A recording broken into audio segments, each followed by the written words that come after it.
Okay, let's get started with the more basic of the distortion filters, and then we'll kind of work our way up to the more advanced ones. We're going to do some really cool effects in here, so hopefully you'll have fun with these. The first project we're working on here is twirl, and you can see my graphics here. I have this snowboarder in the center of a logo and a snowy background. I've actually done a small amount of rotoscoping here to drop a background in. So what I'll do is I'll just come back to the start and hit the space bar so we can see what's going on. So the logo comes up here, snowboarder comes into place, and then after a while, he zips down, rotates, and disappears into the background. So what we're going to use this for is more of an intermediate graphic for bringing up the scoreboards, maybe on a sports program, just to add a little bit more life to it. So we're going to play around with this character here, just briefly using the twirl filter. Now, let me just take it back to marker 1 here on the timeline. It's about 1 second, 10 frames across. And I'm just going to select the border pre-comp, the top layer here in my timeline, and then let's add our effect to it. So I'll just hit Control 5 or Command 5 on the Mac and bring up my effects palette here. And let's type in twirl, and that will come up with my distort filter here for twirl. Let's double click just to apply it to this layer. Let's go ahead and close the effects palette down. We don't need that. And let's position this up here so we can see what's going on. Now, initially, there are only a couple of basic settings on here, and it is a very straightforward filter. So there's not a huge amount that we're going to actually do with this, but we can animate some of these properties, which will make it pretty fun. So the first thing I have here is the angle, and this is the value to which we will twirl the object. Now, anyone familiar with Illustrator will automatically recognize the twirl tool and what it does. It just simply takes the pixels of our layer and beautifully distorts them around a central point. Now, obviously, you can animate this so the object becomes more and more distorted as we go around, and you get some wonderful bands of color here.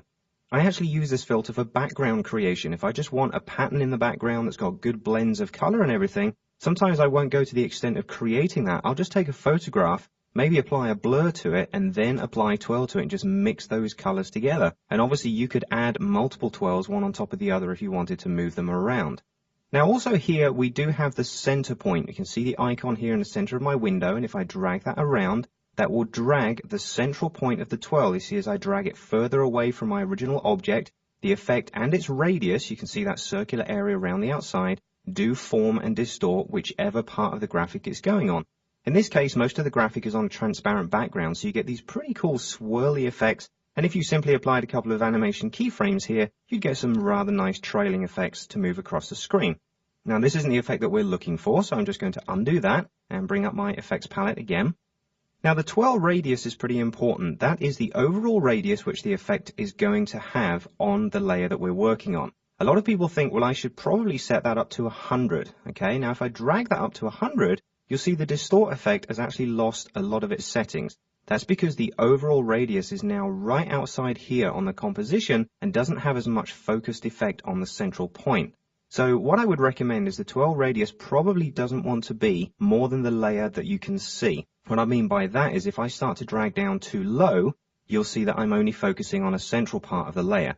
If I drag too high, like I said, we go out of control. So what I tend to do is just scale it down to the point where I can start to see the layer come back into play. You can see the board just on the bottom right there. I come down here to about 24, 25. That gives me enough distortion. So I'm happy with that. What I'm going to do is just come back and reset my rotations. Let's come back down to 0, because what we're going to do is animate this using the same times we have on the timeline before the object rotates and spins out.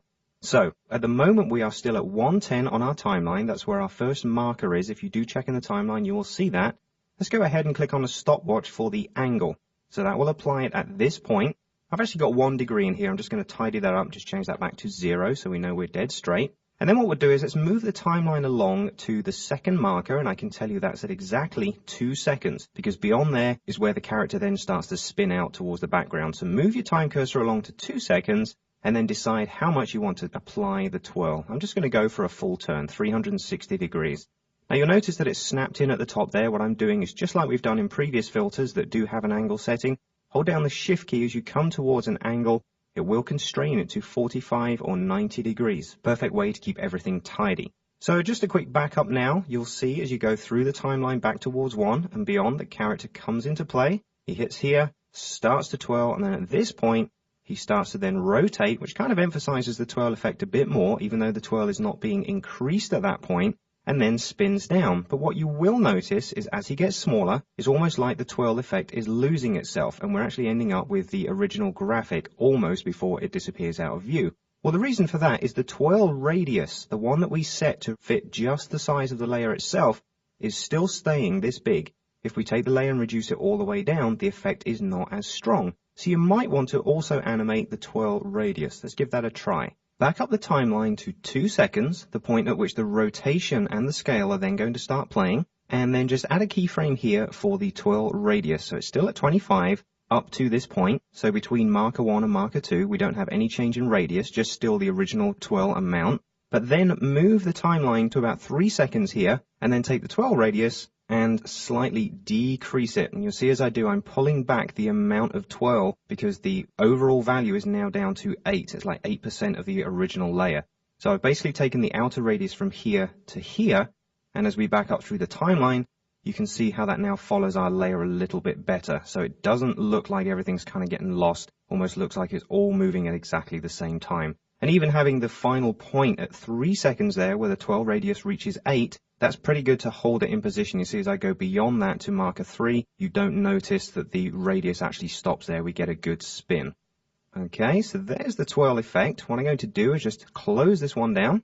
And what I'll do is come back down to the timeline for a second, just turn on motion blur, and let's do a RAM preview.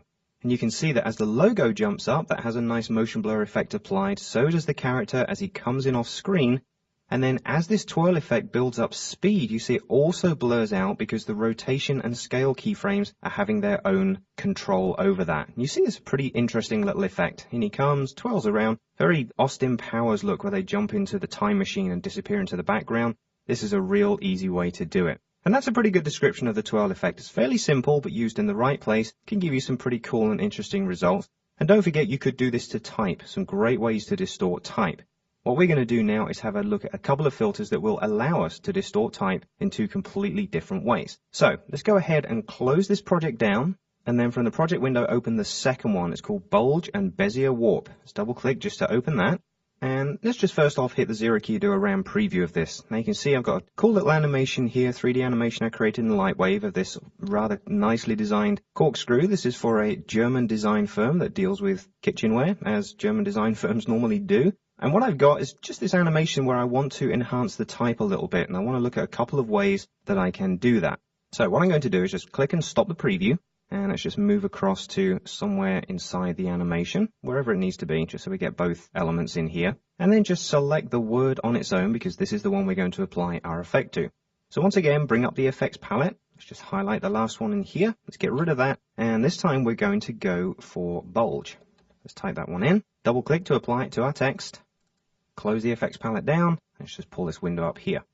Okay, now the effect in its most basic form, you can see that it is actually having a visual effect here on our lettering. What I'm going to do is just zoom up there so we can see it a little bit closer. And you see as I move the effect around, I'm able to distort exactly what's going on inside of this central area.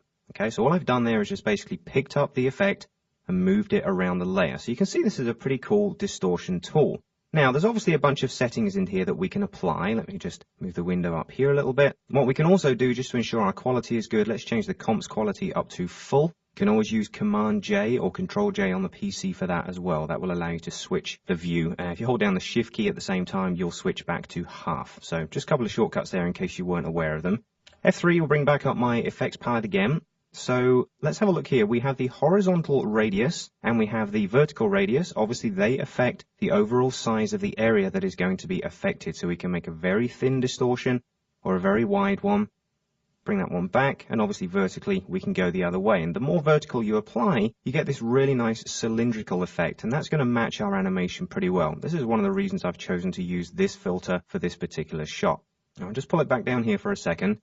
Obviously, the bulge center is what we just used. We just pick up the center point and move it around and decide exactly where the effect is going to happen. And then we can animate that so it moves at the same time as our character in the background. But what we also have in here, a couple of other settings. We can have the bulge height, which pretty much set to 1 is the best setting I prefer to use. If you come down on that, it's only slightly visible. Okay, so I've gone down to nearly a half. It's just a little bit softer.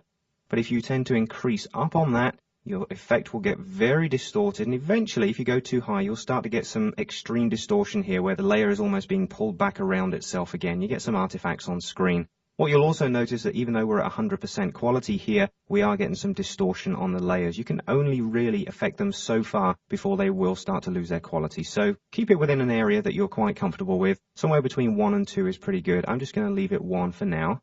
And then the taper radius is a way to actually soften off the edge. If I just hide all my edges here, we can see that the effect pretty much has a hard edge just here where it goes through the T and round here on the A. What the taper radius will allow us to do is soften that edge out so it doesn't affect everything quite so hard. You see what we've got now is more of a gentle slope on the edges of the letters here. Same here on the T where it was. If you want to just double check that, you can obviously go back. There's the hard edge. Here's the soft edge. And it just tends to bulge out the center a little bit more rather than almost a spherical magnifying glass effect. So the taper radius is something you pretty much want to set just to avoid that hard edge. Now let me bring my edges back again, because what we're going to do is set this animation up now. And I'm just going to move the central point over here so we can get an idea of how big our shot is going to be needed. Let's select that and then just increase the size here so we get more of our cylindrical effect. There we go. Something around about there. It's pretty much matching the size of my character. Now you can see that in this case, the taper effect is not what I need. If I was maybe applying this to make it look like the text was running across the top of a curtain or something, like it's a light being shone on the curtain, taper effect would work well because you get this nice smooth effect. I don't want to use that. I'm going to bring the taper radius all the way back down towards 0, maybe just a slight curve on it, maybe 10%, something like that. And let's maybe just decrease this way very slightly. Something like that will do. Okay, now we've got to animate it. Now we don't want it to come on screen before the character gets into view. So round about here, that will probably be round about where it's going to start happening. I'm at 114 in my timeline. I'm just going to take that bulge point and take it to roughly where the character is. Now you'll see that I can take the effect off the dimensions of my layer. See, my layer is only this size, but I have the ability to set the effect off the dimensions of the layer so it can come back on and follow my animation through. So that's a pretty cool thing to point out. So back here now, we can go in and turn on a keyframe for bulge center, and that's the point obviously here that we're then going to animate. And then let's work our way through the timeline and find where the animation disappears off the other side. So I'd say round about there will do. It's about 227. And let's go ahead and just pick up that central point. I'm holding down the shift key here just to constrain the motion because I know it's going to be straight. And let's come across to the left. Now what I'll do is just scroll the screen across so we can see the finished look. And let's just fine tune that into position. I obviously want it to be off the end of the lettering so we don't end up with just a slight amount of it distorted. Make sure that's completely off the side. Okay, just zoom all the way down. Now that we're working at half size, we can go back down to half quality. And let's just scroll through and you'll see as our character moves behind the lettering, we get this really cool effect of the lettering being distorted. Let's just do a quick round preview of that. Here we go. Wonderful, works really well. Now you could enhance that by maybe adding a small drop shadow to the lettering or something like that, but I like that. That's a really good place to start. So you can see the bulge effect, as simple as it is, can be used for great text animation. What we're going to do now is take a look at another distortion effect called Bezier warp, which will allow us to edit text in a very flexible way. And what we can do is maybe add this logo itself to roughly this finished position. I'm going to go for about 323 along the timeline. I'm going to actually add the logo to the bottom of the corkscrew here. Okay, so a couple of things we need to do to set that up. If we come back down here to the timeline, I've got my Deutsche logo selected at the top. I'm just going to press Control D or Command D on the Mac and duplicate that layer because we do want 2 pieces of text. But this new one on top, I'm just going to hit the E key to access the bulge effect that's already been applied to it, select it, and hit the backspace key. Just remove it. We want this logo back to its original status. Okay, now that it's up in screen, let's just pull it over towards our logo here so we can see it. And it's also worth zooming up here and once again going to full quality. Don't forget Control J will do that for us. Let's just scale this down using my shift key here to ensure that the proportions stay correct.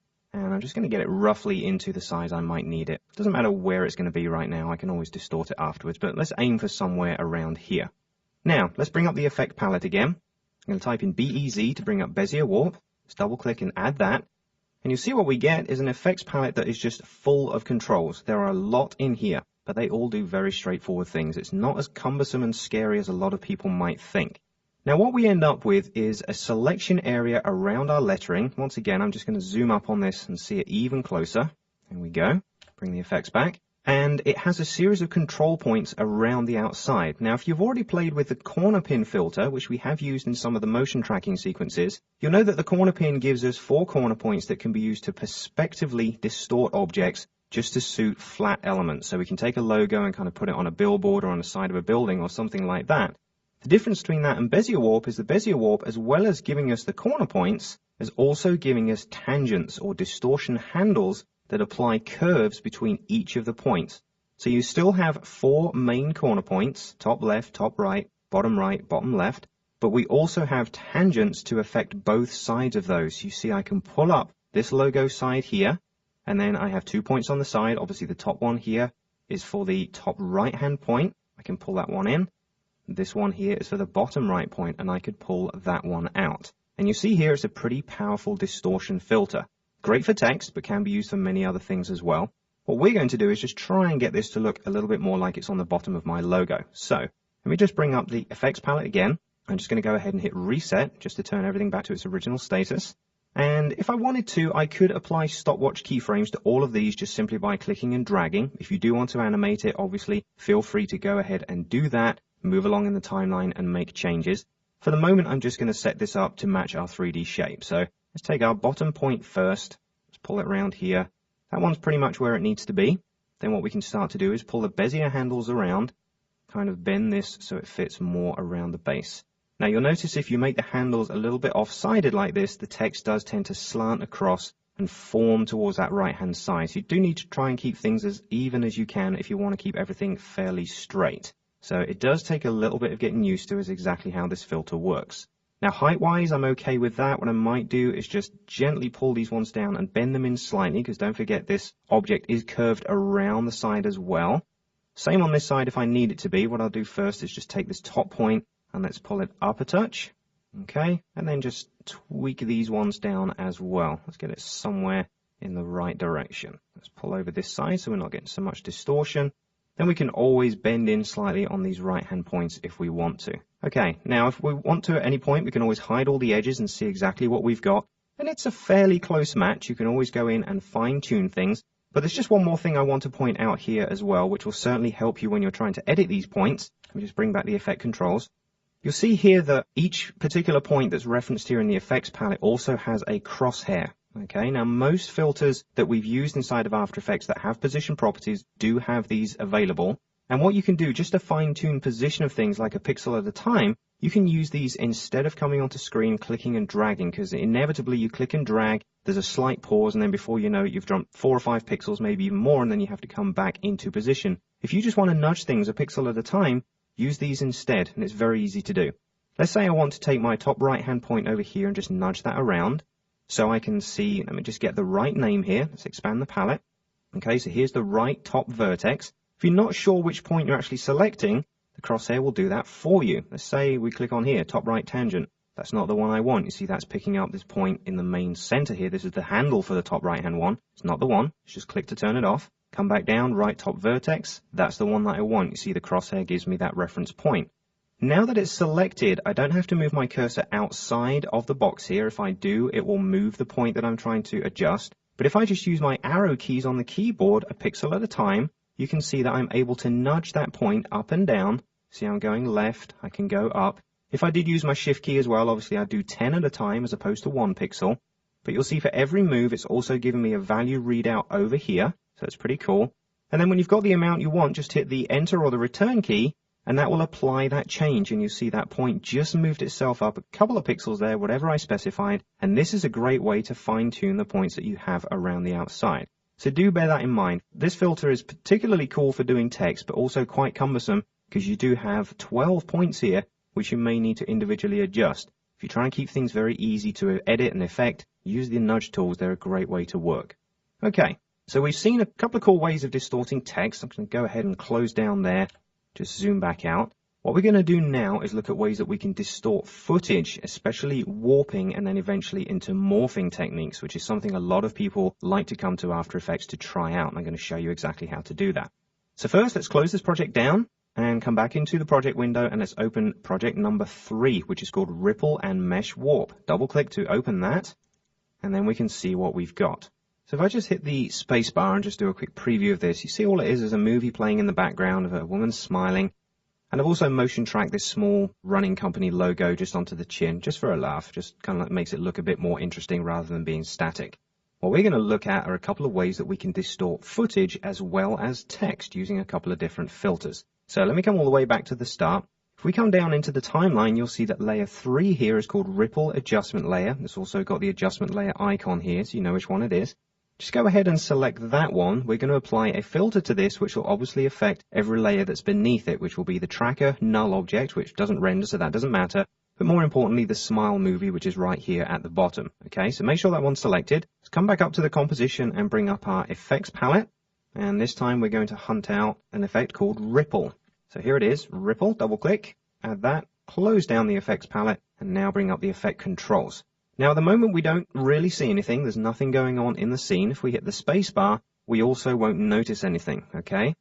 Everything is still pretty much set, there's no distortion. Well, the reason for that is the radius of the ripple filter by default is set to 0. Now, the ripple filter is basically a water effect. If I drag out here, you see that I'm able to ripple the effects of the image underneath all the way out to the edge. So we've got this slight distortion here. Kind of looks like we're looking at this underwater. Now, the center of the ripple is obviously the central point here, and we can move that. We'll do that in just a second. But what we'll look at for a second is the wave width here. Now, if I drag this out, you'll see that my waves of distortion get wider and wider, so the image is not quite so distorted. This is quite a cool way to do things a little bit more controlled. Or if I come all the way back down on wave width, they get finer and finer until there are more and more of them, and that obviously pulls in this bizarre distortion here. You can also use this quite nicely for glass effects. You obviously sometimes have glass windows that are done with this effect. You want to see someone through it. You can set the wave width down to this size, but set the actual wave speed here down to 0, then there wouldn't be any motion. But you can see that my wave speed at the moment is set to 1, so if I hit the space bar now, you can see these rings are actually emanating out from this central point and giving very correct distortion to each of the pixels that are underneath it. And obviously our logo is still motion tracked over here, which is looking pretty cool. But you can see there the basic effect of the ripple. Now let's have a look at another couple of options. The radius point we've already decided is around 94. If I just pull that back, we can actually make the effect fade out before it reaches the edge. Now you see if I crank that up even more, you'll notice these little lines appearing around the edge. Now these are all artifacts basically from the number of ripples that we have here, and there's nothing we can do about it. A lot of the distortion filters we've used already have an option that says pin all the edges, such as wave warp that we did earlier on, and that will allow us to push the edges back out so they're straight. On this filter, we cannot do that, so you are going to have to allow for this and maybe scale the whole composition up just a touch at the end, just to eliminate these funny edges that appear. What I'm going to do is pull the radius down. You'll see as I do, we take those lines away from the edge, but we also take away the effect. And you'll see that out here, there is no effect. It's only being focused on a 28% radius over here. Now, further down in the dialog box, we also have the wave height. Now, this is the amount of distortion that we get. What I'll do is just increase the wave width just for a second, otherwise it starts to go a bit crazy. And now go ahead and adjust the wave height, and you'll see this is how much vertical distortion that we have. And now we've got some pretty funny looking lips here. It's a great little distortion filter. And once again, let's just hit the space bar and do a preview of this. And you'll see that really cool effect. Mouth opens, you get all these wonderfully wavy teeth. Great dentist adverts, I feel. Okay, let's pull that back again. Have a look at another couple of options. We also have the ripple phase. Now, a lot of people confuse what the ripple phase is as opposed to wave speed. Wave speed is the overall speed at which these waves ripple themselves out. And if I just crank that up to around 15, which is its maximum, and just do a preview, you'll see that there's almost a flash here, which is just uncontrollable because we're getting 15 of these pretty much per frame. You see how fast that is, okay? Again, quite interesting strobe type effect. Or I can bring the wave speed all the way down, even a minus, and a minus will actually make the waves come in as opposed to go out. So you see now the effect is coming in towards the center of the image rather than working its way out, okay? So that's another thing to adjust.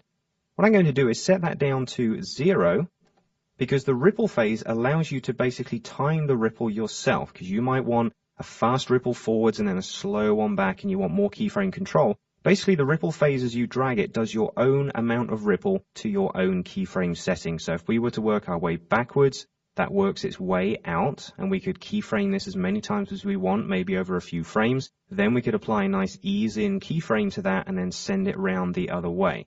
So really it's up to you which one you want to choose, but the ripple phase is basically there to give you more freedom and control over the amount of waves that apply over time rather than just a generic wave speed, which is a little bit more difficult to control. But whatever suits you and whatever suits your purpose, those options are there for you. Now the wave speed, let me push that back up to about 2. And let's just check everything else that's going on here. So the wave height is fairly high. I'm happy with that. Let me just bring the width back a little bit so we get some more distortion here. And the final option that we have is the type of wave, or the type of conversion.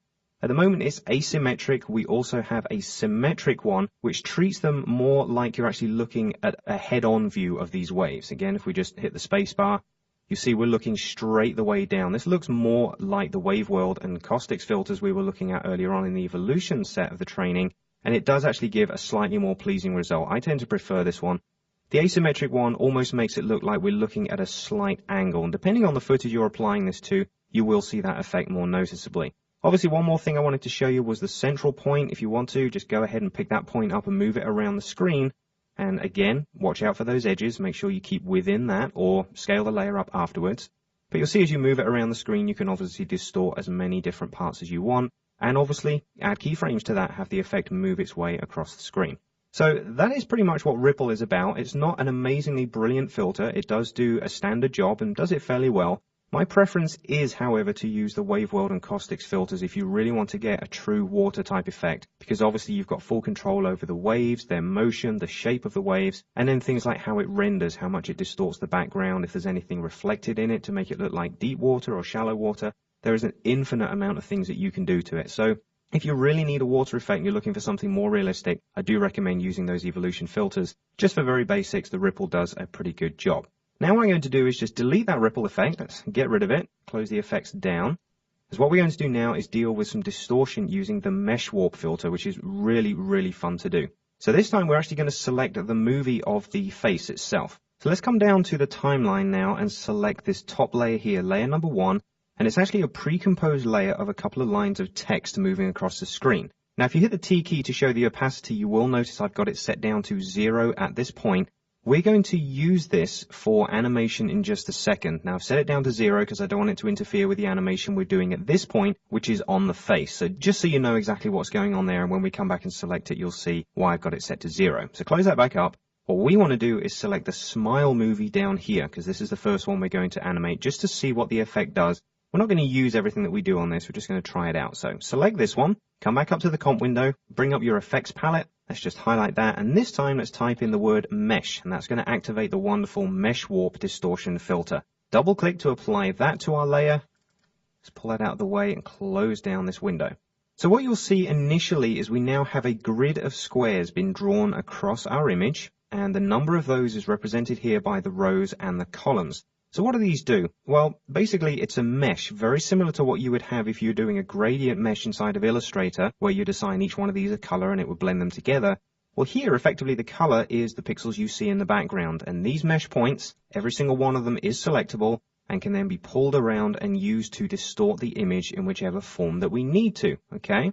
Let me just undo that. One thing I will recommend when you're using the mesh warp filter is to check that your composition settings here are set to half quality and the anti-aliasing on your layer is turned off. Just my personal preference, because this filter does get quite technical and quite memory heavy, especially if you use some of the higher quality settings and a higher grid. So setting the quality of your image down will improve the speed at which you can work. So I just wanted to mention that before we get too deep into it. So we have the rows and columns here. What I can do is go ahead and adjust them, and you'll see as I drag them down, we can start with a minimum of just 1, so we could distort only vertically, or I can start to increase and get whatever I need. I'm actually going to go for a base setting of about 5. The reason I'm doing this is giving me kind of a point where the nose is, another section here at the top of the mouth, another one at the bottom, and another one down towards the chin. Now, I can increase or decrease the grid as I go along. I'm not worried about getting exactly the right number of points and everything here right now. I can just work on that as we go through it. Also, we can adjust the columns. If we go this way, obviously this is the number of columns going left to right that we get, and likewise we can come all the way down and simplify that as well. I'm going to go for maybe 5, maybe let's just push that up to 6. Let's try and get another point in the center here. Can always type in the number there. There we go. So that's given us kind of a roughly central point here. If we did want to make that 7, you can always just check these as you go along. Now I'm going to leave that down at 6, whatever you need. Okay, now at the moment the elasticity control here is set to stiff, and this is pretty much the quality control. The elasticity means how much these are bent around each point, how much the pixel distortion is applied, And the higher you go in this, not only does the quality improve and the effect looks wonderfully brilliant, it also seriously increases your rendering time. So again, another advisory, use the stiff setting for now. Just work at the lowest possible quality that you can. Now you may look at this and think, well, this is very similar to the Bezier warp option we were using earlier on our text. And you're right, it is, but we have much more control because we have more points and we can do anything with them. We can pull them around, we can bend the tangents, okay? So I'm able to kind of make this character smile a little bit more on the corner of the mouth. That's all I want to do. Pull these points up and down, whatever I need to do. But we don't have millions of controls in the effects palette to animate it by. Just bring this palette up again and have a look. You'll see that I have one option here that says grid values. If I keyframe this, this relates to all of the points that I have here. Imagine what it's like if you wanted to increase the quality and you said, I want 50 rows and 60 columns.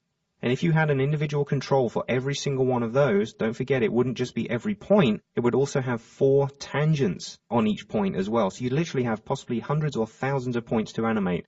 Get rid of all of that by just saying, let's animate only the grid values. And that's the really cool thing about it. Okay, so what I'm going to do is just hit reset for a second. And once again, change everything to what I just had. Let's go 5x6. And checking you're at the start of your timeline, pull yourself back to 0. Let's turn on a keyframe for the grid values. Okay, so that's now keyframed. Any changes we make along the timeline from here to any of these points will be recorded and animated. So let me move the palette out of the way a second. And what I'll do is I'll just move the timeline to maybe 2 seconds across, just to give it a try. So if I now pick up this point here, let's try maybe pulling the nose down a little bit. Let's distort that in, start to bend it around, make it a little bit more pointy. A lot of people, when they try out this filter, they will more than likely do exactly what I'm doing here. They'll take a photograph of someone they know or a photo of themselves and just go in and play with it. And to tell you the truth, it's wonderful fun to do. It's such a great little filter. Now, obviously, it has highly more professional uses than this, but if this is as professional as your work gets, then great, you found yourself a wonderful tool to work with. But we're animating all of these points as we go along, and they're all being recorded because our grid values are turned on. So now we've got very much of a Joker from the Batman kind of style smile here. Let's just tweak these points up a second. There we go. And what I can do is just hide all my edges here and then just scrub back and forth through the timeline, and you can see that distortion animating. Okay, so we're not only animating just the overall points, but obviously the pixels that are moving inside the footage are also being animated as well. So you get this constant motion, but this ability to just bend things slightly off the extreme. Wonderful little filter. Now let's say you get to round about this point between 1.5 and 1 3/4 seconds across, something like that, and you want to add more detail. Let's say you've bent this as much as it pretty much needs to be, but now you want to go in and fine tune it. Well, there's nothing stopping you at this point taking the rows and columns that you've got and increasing their values. Let's take the rows here up to 20. Let's take the columns and increase that. And you'll see what it's doing. Instead of redefining everything back to a default, it's increasing the rows and columns, but keeping the mesh that I've already applied. This, I think, is really powerful and a wonderful little option to have. It gives us now the ability to come in and say, well, let's fine tune just these little points of the lip down here. This is something I couldn't do a second ago because my mesh wasn't fine enough, but then I wouldn't have been able to bend the image properly to start with if I didn't have a more loose mesh, because I'd have too many points to pull down to get an even curve. Now that I have that even curve, increasing the mesh values will allow me to tweak the tiniest things like this. This is pretty handy if you want to say, let's make someone's nose sort of bulge up in size, but then when it reaches a certain size, we get all these little bumps appear on it. You could do that by just applying one simple curve to it at the start like we did. And then when you get to this point, just add a whole bunch of different mesh values and then start to tweak these little points up and down, and you'll get individual movement and distortion on different parts of the nose. Okay, so I really wanted to show you that because it's possibly the most powerful part of this filter. But you see now, again, just dragging through that timeline, we've got more fine control on the shape of the lip there. We've now got more of a sharp point here, and it's exactly how I want it to be. So you can see the quality of the mesh warp there is really good, and we are only working at half quality here and at low anti-aliasing in our main timeline. You can always go ahead and turn that up to full quality. If you wanted to, hit Control U or Command U at this point, and that will turn on anti-aliasing. See, it took a little while for that to preview. And let me just zoom up on that, and you can see the quality there of the warp that we've got. It's really nice. If I start to drag backwards, obviously I'm going to get my dynamic preview kick in because it's quite render intensive for me to do that. But just moving a few frames at a time and checking the render, you can see the real quality here of using mesh warp. It's an extremely powerful filter. Well, what we're going to do now is use that to distort some text across the shape of this woman's face. So before we do that, let's just zoom down here.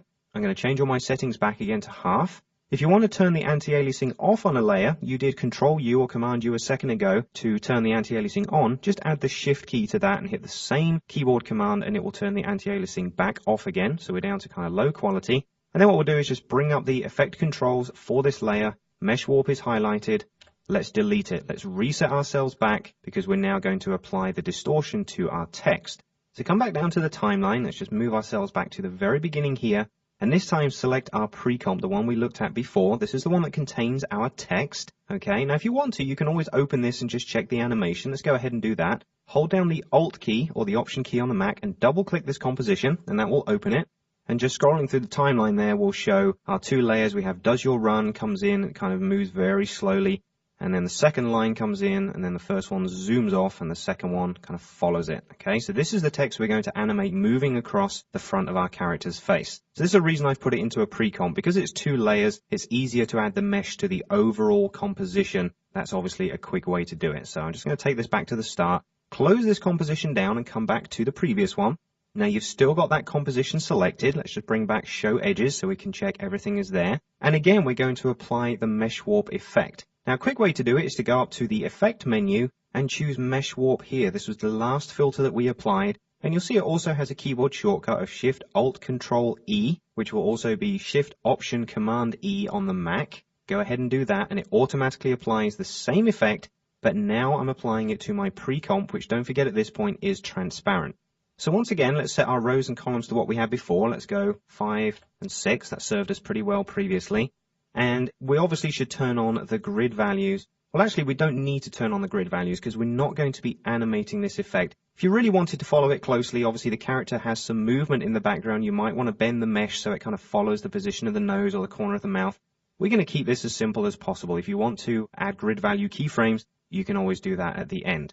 So what I'm going to do here is just define a mesh here that looks roughly like the shape of the character again. So we'll start to pull these down. Start to bend them around in the direction that we're heading. So a couple of curves in here for the nose. Let's fine tune that.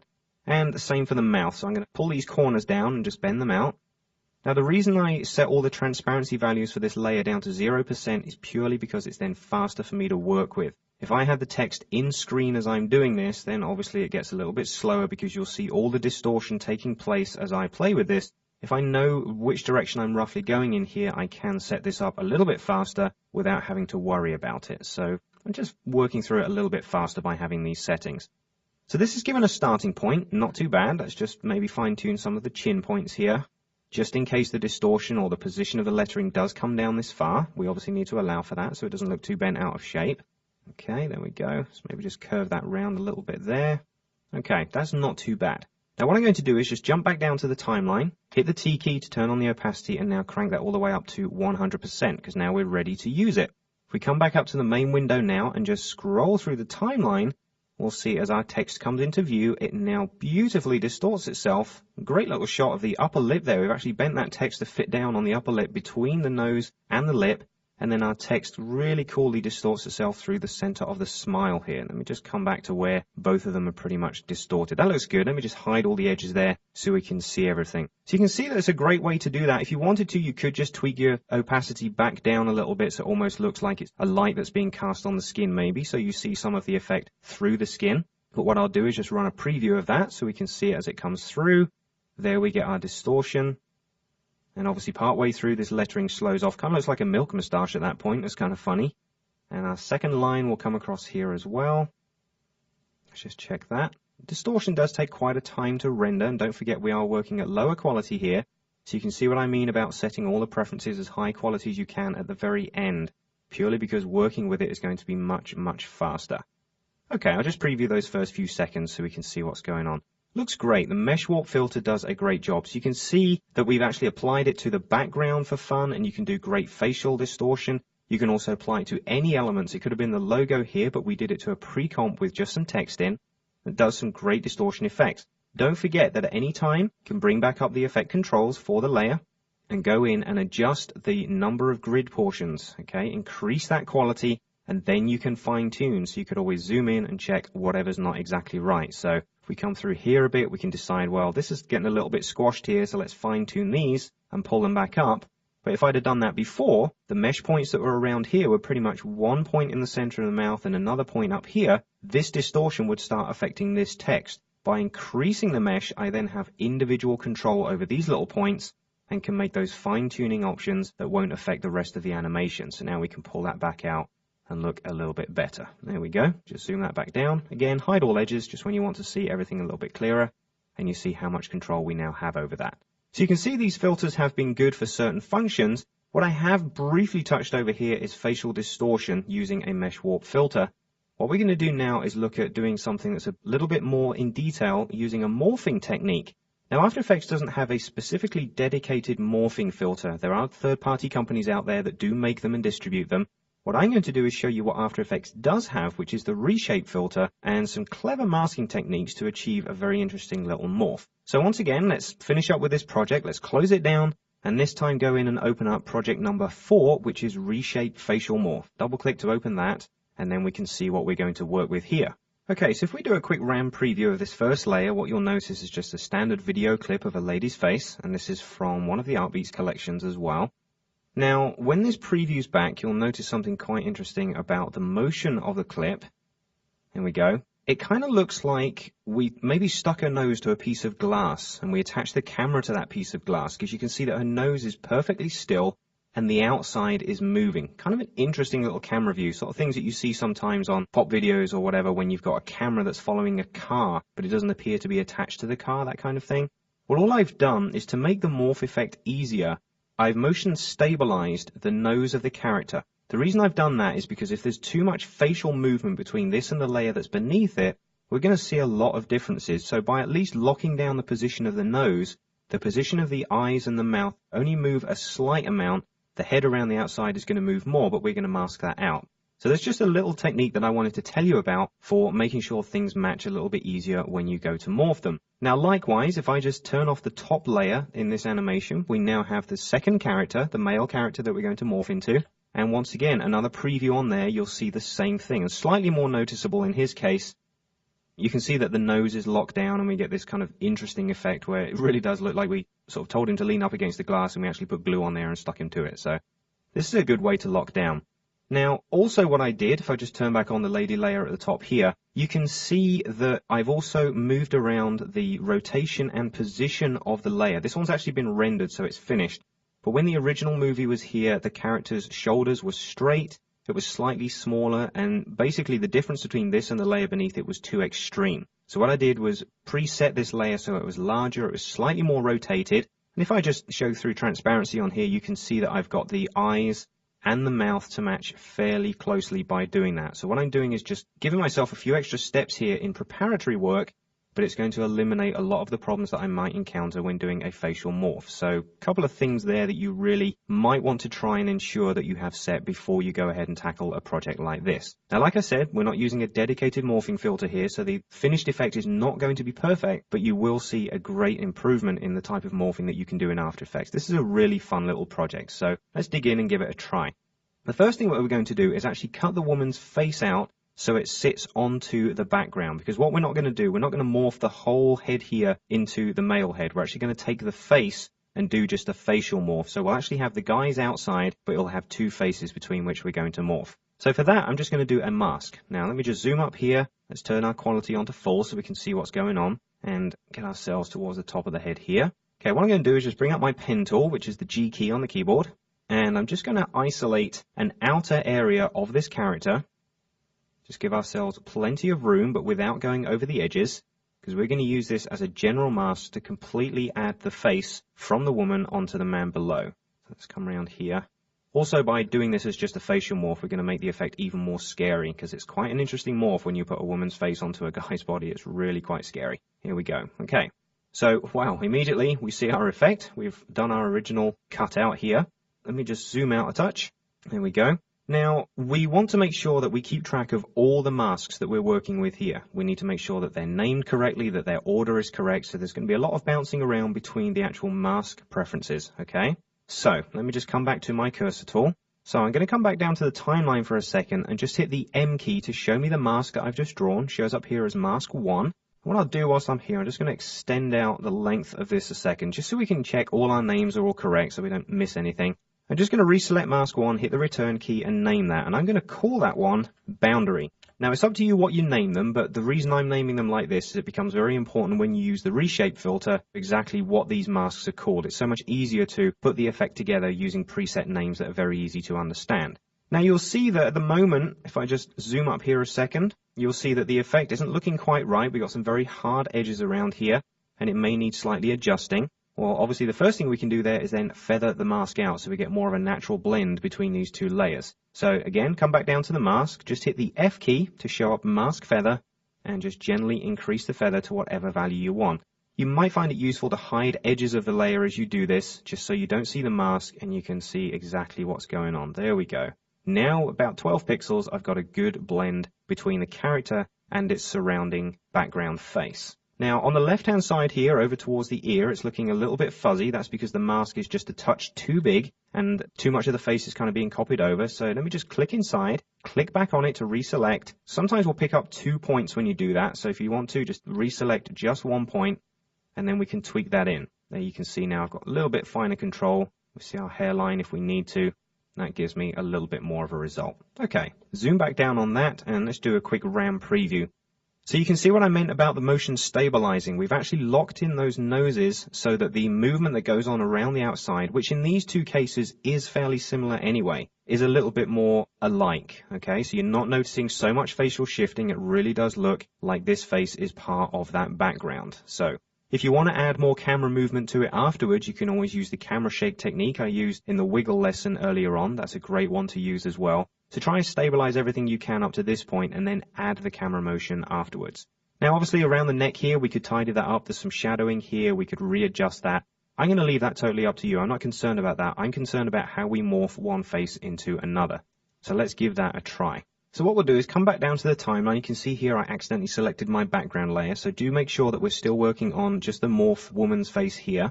Now what I'm going to do is click on the solo button here. So she is the only person that we see. We just want to make sure that we're kind of not clouded by what's going on in the background. You can always go ahead and change his transparency to 0, but it's much quicker to solo the layer you want to work on. And then what we'll do is we're going to draw a second mask. In fact, we're going to draw a second and a third mask, but the third one is going to come from elsewhere. So we're just going to concentrate on the second one. So let's come back up to the main window. Let's just zoom in. We've got our quality all set to full here. If you want to, you can also turn on anti-aliasing, but I'm quite happy with the preview quality I'm working at here. Again, I'm just going to bring up my Bezier pen tool, and we're going to draw a mask that focuses on the main facial points. We're going to go around the eyebrows, around the eyes, the nose, basically the mouth shape, and all the way back round again, because then what we're going to do is use that mask to define the area which we will morph into.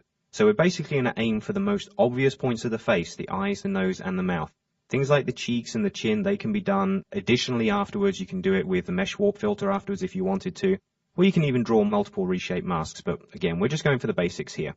So I'm going to start out with just simple paths that work their way around the outside of the most visible parts of the character's face. So let's say around the side of the nose here, around the side of the mouth, and let's go for somewhere in the middle of the lip. Okay. Don't forget, lips will change size and shape according to the character you're working with. I'm going to aim for roughly somewhere during the middle, then I know exactly what I'm working towards. Go around the outside of the mouth here, and let's come back up around there, back up into the corner of the eyes, and let's just go around the outside fairly tightly, because we're going to make sure that we're following stuff that's easy to locate in the other part of the file. If we stick closely to the eyebrows, we know we can also stick closely to the other character's eyebrows. Now, as soon as we join this, it's going to close all the path up and give us a finished mask, which is great. It's kind of like an outline for a plastic surgery job right here. And then we also need to make sure that this is named as well. Now, this is going to be our starting mask. This is the one at which the morph effect starts. And then we'll have one that it distorts into, which is going to be on the guy's face. So again, back down in the timeline, we've got mask 1 here. Let's just hit the return key and name it. And I'm simply going to call that one start. Now, if you are doing this type of effect, you want to do more of a morph, you might end up doing multiple masks. You might have one for the mouth, one for the nose, one for the eyes. In that case, you wouldn't just name them all start and end, that kind of thing. You would name them specifically. Like I said, we're only going to do 3 masks here, and I'm going to name them very simply because then they're easy to locate inside the reshape filter. That's the pure reason I'm doing this, okay? Now, where do we define the shape that this is going to change into? Well, what we can do is take the mask that we've already got, copy it and paste it onto the layer of the man, and then adjust it to the final position and then bring it back onto this layer. Really simple technique. A lot of people get confused with that one. It's very straightforward and a great way to do the start and finish masks in the same place. So my mask is currently highlighted, so all the points are there. If you're a little unsure about whether the points are selected, just click on the name start again and they will all become highlighted. And I'm just going to copy that. Now, because I'm copying it inside of After Effects on a layer that is full size, when I come to the man layer and paste it down, it will come into exactly the same position. So I'm happy about that option. So let's close up this layer. Let's turn off the solo for the woman, but this time turn on the solo for the man. And in this case, we can actually see the masks showing themselves in the background. We can see the overall shape of what the woman's face starts out at, and then we can see how it relates to the man's face. So looking at some of these points, you can see that the eyebrows will start a little lower and need to increase outwards. The eyes are not too bad. They might just need to come in a little bit. This guy's face is fairly narrow. There's quite a difference there between the size across the eyes, so we need to pull that in. The nose, there's a little bit of variation, and obviously the mouth. The woman is smiling. The corner of her mouth is up here. We're going to need to pull these points down, and the lips are fairly accurate as well. And those are only accurate really because I went to that trouble in the initial phases of doing this work by making sure the layers lined up, doing the scale, the size, and the stabilize. So again, it certainly helped me at this point. So now we're down onto just this man's layer. Let's just select that layer. The other masks will disappear, and I'm going to paste the one that we just copied. Now it pastes it down as a mask and immediately looks like kind of an SAS character from a novel. So we want to make sure that this mask is not active. So let's just hit the M key. You'll notice that when I copy and paste the mask, it doesn't bring the name across. It's one thing that I find a little frustrating, but it's not horrendous to get around, okay? I'm just going to select it, and if I want to, I can name it at this point. Let's say this is going to be the end one. But do bear in mind that when I then copy this and paste it back to the lady, the name will automatically reset again, so it's not really worth naming at this point. Okay, now we need to say that this layer does not have a mask effect, so let's turn it to none. So now the mask is just visible, and now we can go in and make our adjustment changes. So back in the main window, let's just scroll around, and first thing I'll make sure, you see I've still got my pen tool selected, just hit the V key, give us back our cursor tool. I'm just going to click inside the mask to deselect it, now click back on it, and I can make those changes. So let's take the eyebrows up over the outside here. Don't forget, this is the end mask that we're doing here. This is the final resting position of the woman's face. So let's maybe close those eyes in a touch. Nose is a little bit different there. Let's just maybe pull that in. There we go. Don't forget, you can always select a point, use the arrow keys just to nudge it a pixel at a time, which is what I'm doing there, if you want to be more accurate. There we go. Pull this in just a shade. Increase those Bezier tangents. Take this one, pull it out. That's quite good. And the corner points, like I said, it kind of goes from a big smile and obviously an angled smile down to more of a subtle smile here. The lip, we were aiming for roughly centered, so let's make sure that's matched. But then we can just pull these points in so they're not quite so extreme. Maybe even pull this one in a touch. So again, whatever you're doing there, it's totally up to you which settings you want. And the more that you don't make these match, the more distortion there will be. But it's one of those effects that you really have to try 2 or 3 times and you'll get the hang of exactly how it works. Okay, so I've got that in pretty much the final position that I'm going to be working with. What I'll do now is double click it to select all of the points. And I'm now going to cut that, remove it totally from this layer because we don't need it on this layer at this point. And now we're going to go and paste it back onto the other layer as our finished position mask. So once again, back down in the timeline, let's turn off the solo for the man and reapply it for the lady. So that's the only layer we're working with. Let's go ahead and select that layer and paste that mask on. And we can see it's come into position here. And there's only a slight difference, but obviously this is the whole point of morphing. We want to make sure that it follows it fairly accurately. So the smaller amount of distortion, the better. And obviously the masking name is very important. So let's bring up all the mask options. And if we scroll down, we see we still have our boundary, we have our start, and then we have the default name of mask 1 that just came in here. So let's select that, rename it. I'm just going to call it end because we know that's the end position we want this to work to. Okay, so mask-wise, there's nothing else I need to do at this point. I'm fairly happy with the shapes and the size. So I could go ahead and close those up. The only one that has the feather applied is the boundary because that's the one that's actually being used as a mask. If we wanted to, we could take the start and end ones here and turn them to none, but the fact that they are set internally to the same area as the outer mask, we don't see a change of them. If I drag them to the outside, we'd obviously notice the visible area would increase because 2 masks would be added together. So it's up to you whether you specify that as none or add. It really doesn't matter at this point. Okay, how do we now start to apply the morph? Well, this is fairly easy. What we'll do is bring up our effects palette, Control 5 or Command 5, Let's just highlight that name, and this time it's going to be reshape. Okay, let's type in reshape. Double click to apply it to our layer. Close that down, and here's our effect. Okay, so what do we need to apply? Well, you'll see immediately why I named my masks as simply as I did. At the moment, it says we have a source mask, a destination mask, and what's called a boundary mask. Now, rather cleverly, it's recognized the order in which I want these to work. So my source mask is the start point that we have chosen here. The destination is the end point. So the destination is sort of the man's face shape. The source mask is obviously the woman's face shape. And then the boundary. Now, the boundary in this case is not necessarily relevant because the boundary is also being used as a mask to hide whatever parts of that layer we don't want to see. However, if the rest of the layer was still visible and we only wanted to bend this part, if we didn't specify a boundary mask, the distortion that gets applied to these may extend outwards, kind of a Bezier curve distortion that works outside of the area due to the overall distortion. By specifying a boundary mask, you're saying don't take the effect any further than this anyway. So I can distort as much as I want to in here, but the effect will not apply outside of this. Like I say, in this case, it's pretty much irrelevant because we can't see outside of there. But just in case you're faced with that situation, I wanted to point that one out. Once again, in here, we have an elasticity setting, which is, again, the quality. And you'll see there are a few more choices in here than what we had before. Okay, we have less stiff, below normal. We go through normal to average and all the way up to as high as super fluid, which is really high quality and a very smooth distortion.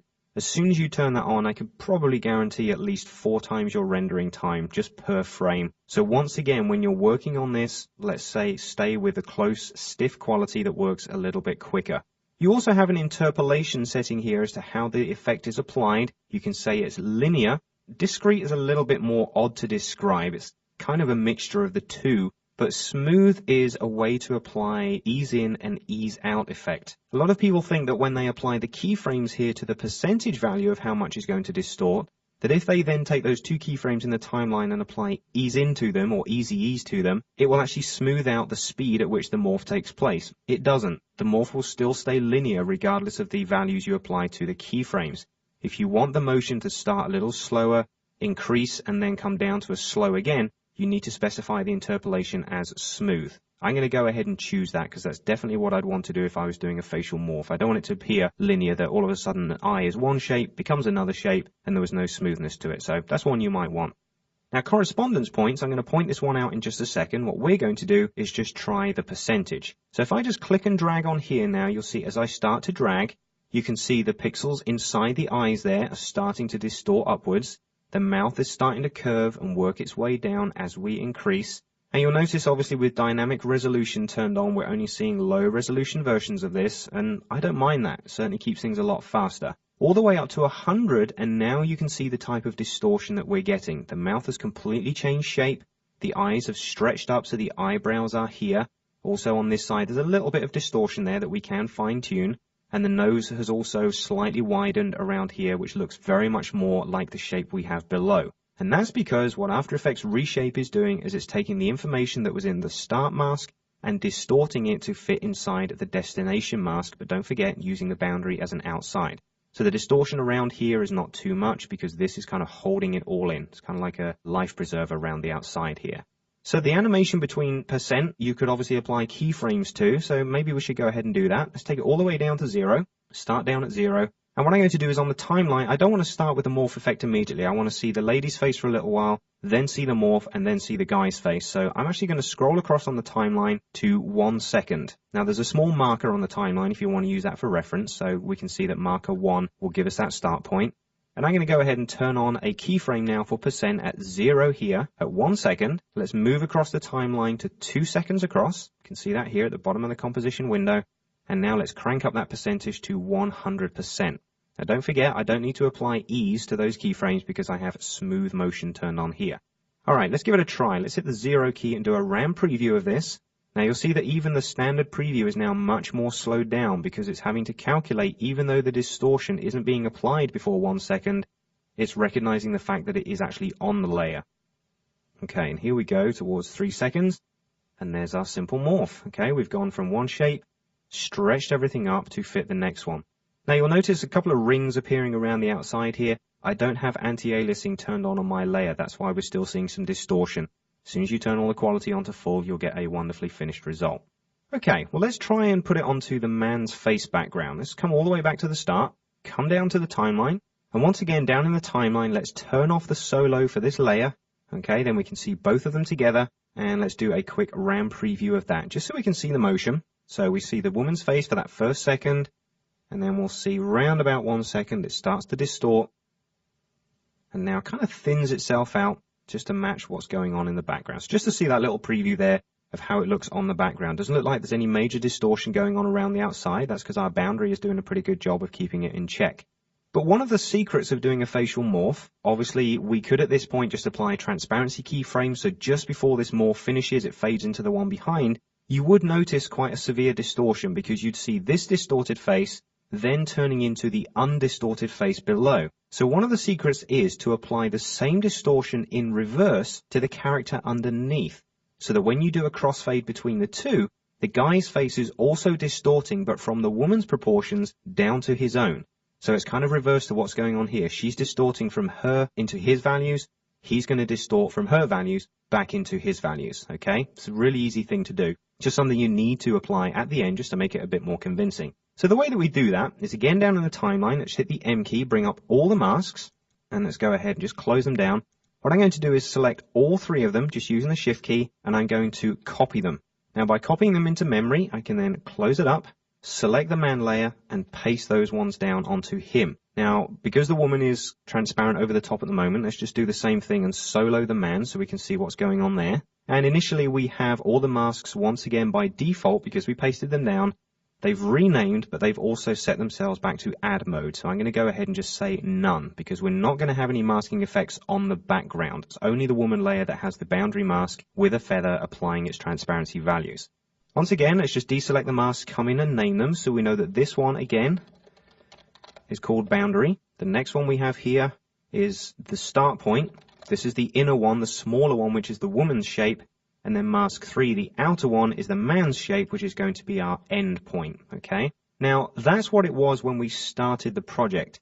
This one is pretty much going to be the other way around. So you can either approach it one of two ways. You could have these masks named separately. So the start point is actually the end point, and the end point is actually the start point. Or when you apply the reshape filter, keep it as it was and apply the transformation in reverse from 100 down to 0 rather than 0 up to 100. It's a little easier to keep track on, okay? So, again, layer is selected. Let's bring up the effects palette. You can see reshape is still selected in there, so let's double click and apply that to our layer. Once again, close that down. And then all we need to do is go through the same options. So again, it's done a great job. It says the source mask is the start, okay, which don't forget is effectively the end, but we'll keep it in a linear fashion for now. The endpoint is going to be the destination mask, and the boundary is the boundary. But this time, we're going to start at 100%. So he is already distorted to match roughly what the woman's proportions would be. Okay, so he's kind of twisted out here and extended his values or shrunk his values down. In fact, the eyebrows have shrunk down a little bit to fit what's going on beneath. And what I'm going to do is animate it in reverse. Now, don't forget our first keyframe doesn't happen until 1 second. So make sure you're at 1 second across the timeline. It's a wonderful little smile he's got there now distorted. Looks kind of like one of those false smiles. And let's turn on a percentage keyframe, go all the way across to 2 seconds, and now bring that down to 0, which actually now removes the effect and gives him back his original settings. But what we've done now is specified him to morph at the same time as the lady above, but then when we apply transparency keyframes, they will match. So let's do that. Let's finish this effect off. Let's come back down to the timeline. Let's just close this up and unsolo him so we get everything back together. So we have that distortion.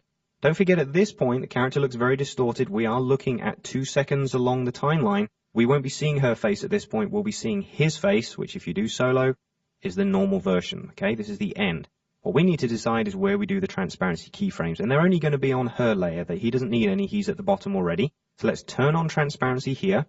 Along the timeline, let's come along to about 115 or 120. I'm going to make the transparency happen over a fairly short amount of time. So let's maybe go for 120. So there's about 10 frames through which this effect applies.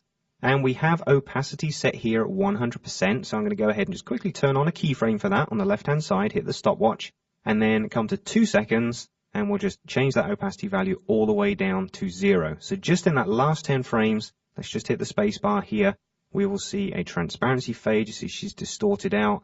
and then we blend across into him, and we do see in that small fraction of time, we see his face also settling down into position. You see the shot of the eyes there, just as we come into that position, his eyes are gently changing shape and giving us the finished result. Okay, let's come all the way back to the start and have a look at that. Do a quick RAM preview, and now you can see that distortion taking effect quite well. We get a slight amount of change around the nose, the mouth distorts and becomes that more accurate shape, and you get a nice blend between the eyes as well as the eyebrows change shape. See this left-hand one, we get a lovely distortion as that goes up and then kind of forms into this one. Now, one other thing we need to check. You notice that when we did the original morph on the woman's eye, let me just stop the timeline about here, there is a fair amount of distortion over this point right here. Well, I mentioned something a while ago called correspondence points, and this is how we can get around them. Let me hit the F3 key to bring up my effects again. And let's select reshape, and you'll see that I have these 2 points now appear here on the mask. Now this goes only between the source and destination masks. The outer one is just a boundary. It's not getting affected in any way by these correspondence points. But let me zoom up a second. There we go. And you'll see that what they are, they actually define the direction in which the distortion is taking place. Now inevitably, if you're using masks such as these that don't necessarily have the same number of points or the same number of curves or the same direction in which they're heading, the distortion that's applied, the morphing effect, can get twisted and bent around undesirably so. On the left-hand side here, it's not so much of a problem. It looks pretty good, and it's just stretching up there so the eyebrow matches. Over here on the right-hand side, though, I'm not overly happy with this. Well, the correspondence points allow us to tidy this up. If I just click and drag down, okay, just going to take the twist a little more extreme, we can see what happens. The point doesn't line up anymore, and now this effect is even more extreme. So, let's undo that. And this time, let's drag in the opposite direction. Let's take it slightly left, and then the rotation will become slightly more clockwise and will allow us to tidy up the eye a little bit more. You still see a bit of distortion here, but it's not being bent so much around this side to take it out of proportion. Now, if you need to, you can add multiple correspondence points by adding a modifier key. Let's just come down to a different part of the image, maybe down here. Quite simply, you just hold down the Alt key or the Option key on the Mac, and when we click, it will create a new set of correspondence points between these 2 points here. And you can pretty much add them all the way around to allow you that fine-tune, because this will only fine-tune between the points that we currently have selected. So if I just straighten that up a bit more, you see that the smile gets straightened out here. It doesn't get twisted quite so much according to this mask here. So the correspondence points are a great way to fine-tune the distortion effect that's going on. And one final thing you can do, which a lot of people simply completely forget on something like this, is the fact that this whole effect has been done using masks. And from the most very basic concept, masks can be keyframed. So as well as the reshape effect applying its own settings, if you wanted to over time, because don't forget the actual character movement in here is possibly not going to match the masks as they go through time, you can set keyframes and adjust the actual shape of the masks throughout the animation. The correspondence points and the whole reshape effect will take that into account and only distort based on the current mask shape it sees. So you don't have to use static masks for this effect. You can animate the masks and have much more control over it. But you can see here there's many different ways now that we can do a morphing effect. You might also want to try tidying it up by adding more soft edge mask effects. I actually did an animation project a few years ago where I morphed 8 characters, one into the other. And the way that it worked is they were sitting on a pedestal and rotating around 360 degrees. So you saw the back of the head that came around the front and went round. And each one of these characters was a different sex, a different race, a different size, a different age. And I had to blend one of them into the other throughout that rotation cycle. And as well as using this effect, I also used a soft edge mask that I just drew with a Bezier curve kind of across here. And as the characters moved across the screen, I just animated that mask down across. So you got this wonderfully smooth fade. I was using a feather value of about 200 or 300 at least to get this wonderfully smooth fade. But that combined with these masks on reshape and a little bit of mesh warp as well produced some really realistic morphing effects. So hopefully this has given you some good ideas of how you can do facial morphing inside After Effects with pretty much the one basic filter that allows us to do that, which is reshape, and it's given you some good ideas to how you can go on from here and do some great animation work. Okay, let's go ahead and close this project down. What we're going to do now is look at my favorite distortion effect, which is displacement maps.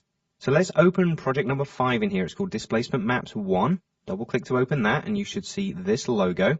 What I'll do is I'll just reduce my preview size here. Now at the moment, there's no motion going on. I've set this file up so initially there's just a logo and nothing else going on in the background. We're going to make this infinitely more complicated and more dynamic as we go along, but just initially I want to show you the very basics of what a displacement map is and what it does. Now, this logo was created inside of Illustrator. It has a semi-transparent background here. If I just turn on my transparency preview here, you can see through these checkered pixels here. And obviously on the outside, so we can see transparency. This will do as well when we have the finished animation effect going on. What I want to do is to apply a certain type of distortion to this. Now, if I just select that smoke mirrors logo, we can see it selected down here in the timeline. What I'm going to do is to add my initial displacement map filter, just for starters. So bring up the effects palette. Let's just highlight that and type in dis, and that will bring up displacement map. Let's double click to apply that to our layer. And here we go. Now this palette has got a fair amount of options in it, but they're really not that hard to get to grips with. Initially, when someone applies this effect to a layer, they look at the result and they think, I'm not very happy with that. I'm not really entirely sure what it does. If I start to crank around these values here, I just get more and more distortion, and it's really not the effect I was looking for, and a lot of times they'll just delete it and go on. It's kind of similar to the way displacement maps work in Photoshop by bringing in grayscale levels from other files and using those to displace the pixels that you see here. However, in Photoshop, it's a little bit more complicated because you've got to have the grayscale channel, then duplicate that channel, save it out to the hard drive, come back into a new file and apply displacement. It's just a long, convoluted process. Inside After Effects, it's much more available and it's much easier and more dynamic to work with. We're going to do 2 projects here based on displacement maps, both of which I think are really cool. You should have some good fun with them. Now, the reason that this is looking so distorted to start with is because by default, the displacement map that this layer is using is itself. It's using the original smoke mirrors logo. And you'll see that I have a choice here of other layers that are inside my file. Now, which one do we need to choose? Well, like I said, we're initially just going to focus on the very basics of displacement maps so you can understand what they do. We're going to focus on these 2 at the bottom here, 6 and 7. Now, before I go ahead and choose those, I'm going to show you what those layers are and why we have them inside the scene.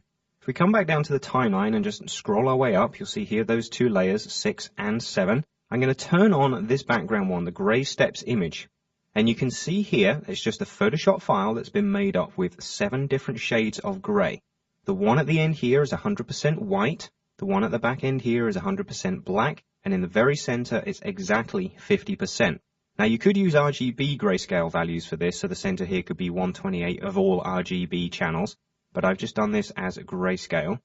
Now, the way that the displacement map works is that the layer that you apply the displacement to gets displaced by a certain number of pixels based on the brightness of the layers that we have here. So depending on the brightness of the pixels, it will depend on how much the object is shifted and also in which direction it is shifted.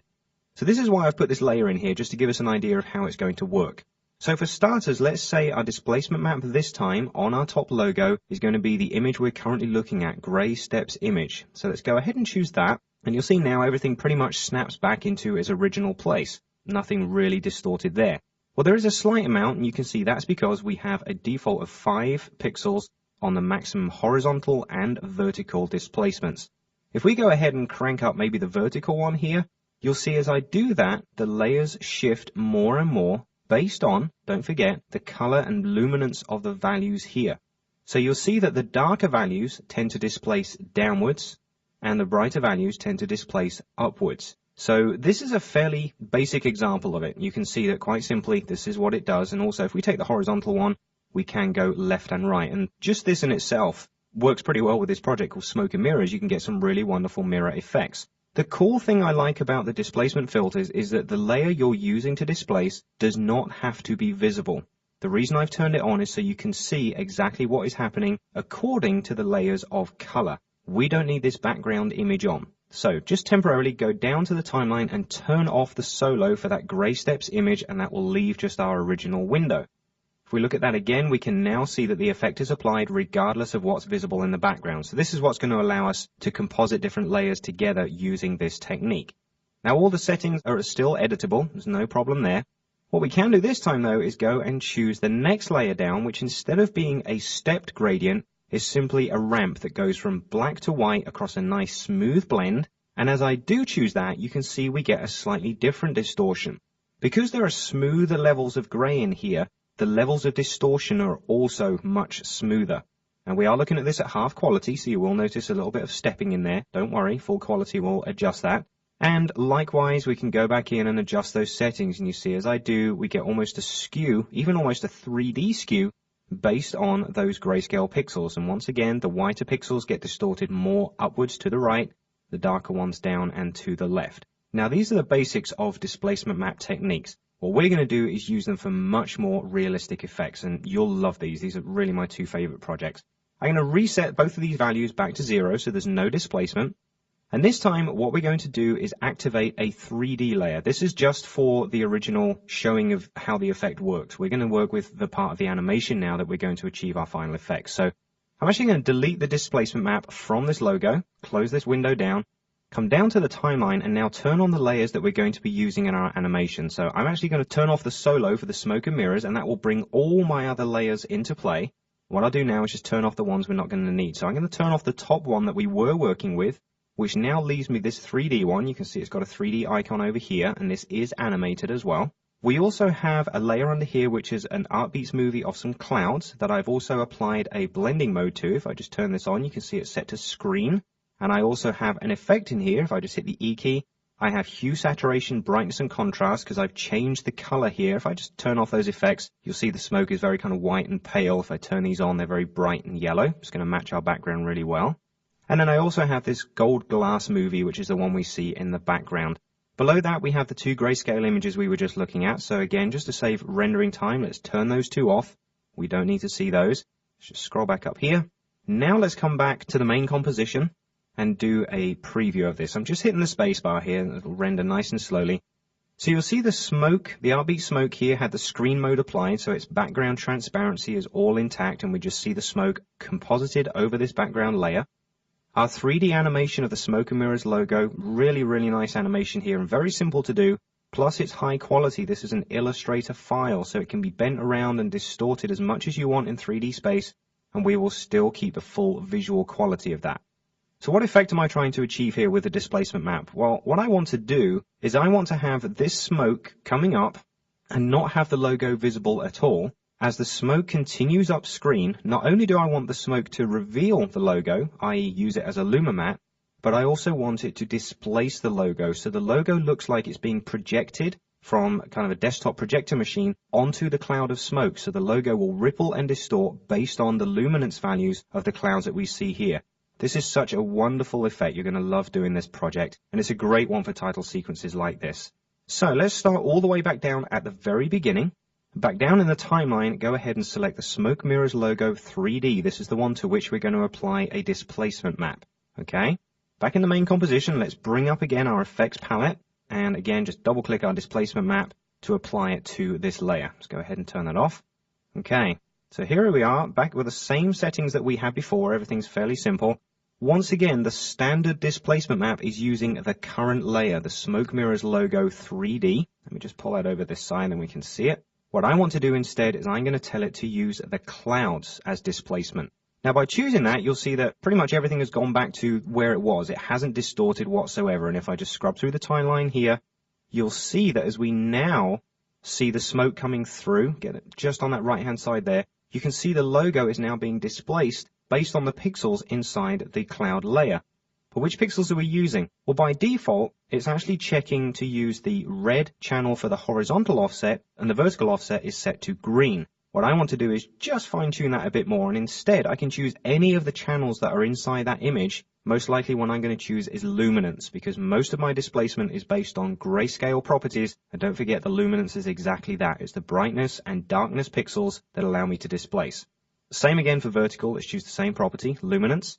And then we can go in and just adjust the horizontal and vertical values. As you do it, it's probably worth seeing what's going on. And you see the more I drag to the right, the more horizontal displacement we get on the clouds. And the same with vertical. If we drag up or we drag down, the logo gets distorted. Again, over those clouds. Check out that S on the right-hand side. You see it rippling over the top here of my smoke. It just looks so nice. Now, it is easy to send this a little bit too far, so I don't want to extend everything too much. I'm going to go for a value of about 15 on both of these, so it's not too heavy. If we distort it too much, we won't be able to read any of the text, so let's try and keep the effect under control. Any of the other settings in here that we need to worry about really would be just this displacement option. It says stretch the map to fit. If the map that we're using to displace this logo isn't the same size as this layer, we can choose to center it, to tile it, or by default, stretch the map to fit the layer. That's probably the most popular one you will choose. It will just scale up the pixels of the displacement map to make sure they are the same size as my overall layer. Okay, let's close that one down. Let's do a RAM preview of this now. And you'll see as the smoke moves up behind my logo, which is still rotating in 3D, we get this simply glorious distortion of these characters. It's really nice. The text is rippling over here. We get these lovely bounces, and almost like it's made out of cloth, and the cloth is having the smoke move through it. We get this wonderful distortion. Really nice ripple effect. Very cool. Now, what I did say is that we're going to also make a luma matte out of the smoke, so we don't see the logo until the smoke reveals it itself, which is going to add more to this particular effect. So once again, let's come back to the very start of the timeline. What we're going to use for this is we're going to need a duplicate of these clouds to place on top of the logo and then use them as a luma matte. You can't make a luma matte from a layer that appears below the one you want to mask out in the timeline. Okay, remember that from the matte techniques lessons we did earlier on. We need to make sure that a version of these clouds are on top. When we turn them into a luma matte, they become transparent. They don't preview, so we're not going to worry about having two sets of clouds. We'll only see one of them. So come down to the timeline, select the clouds layer that we have here. There's our movie. And I'm just going to press Control D or Command D on the Mac to duplicate them. You see at this point, obviously, they do get very bright and punchy because we're multiplying two layers, one on top of the other, using screen mode. What I'm going to do with these clouds is move them up above our 3D layer, okay? Don't worry about their visibility at this point because we won't see them in just a second. Come down here and turn on switches and modes.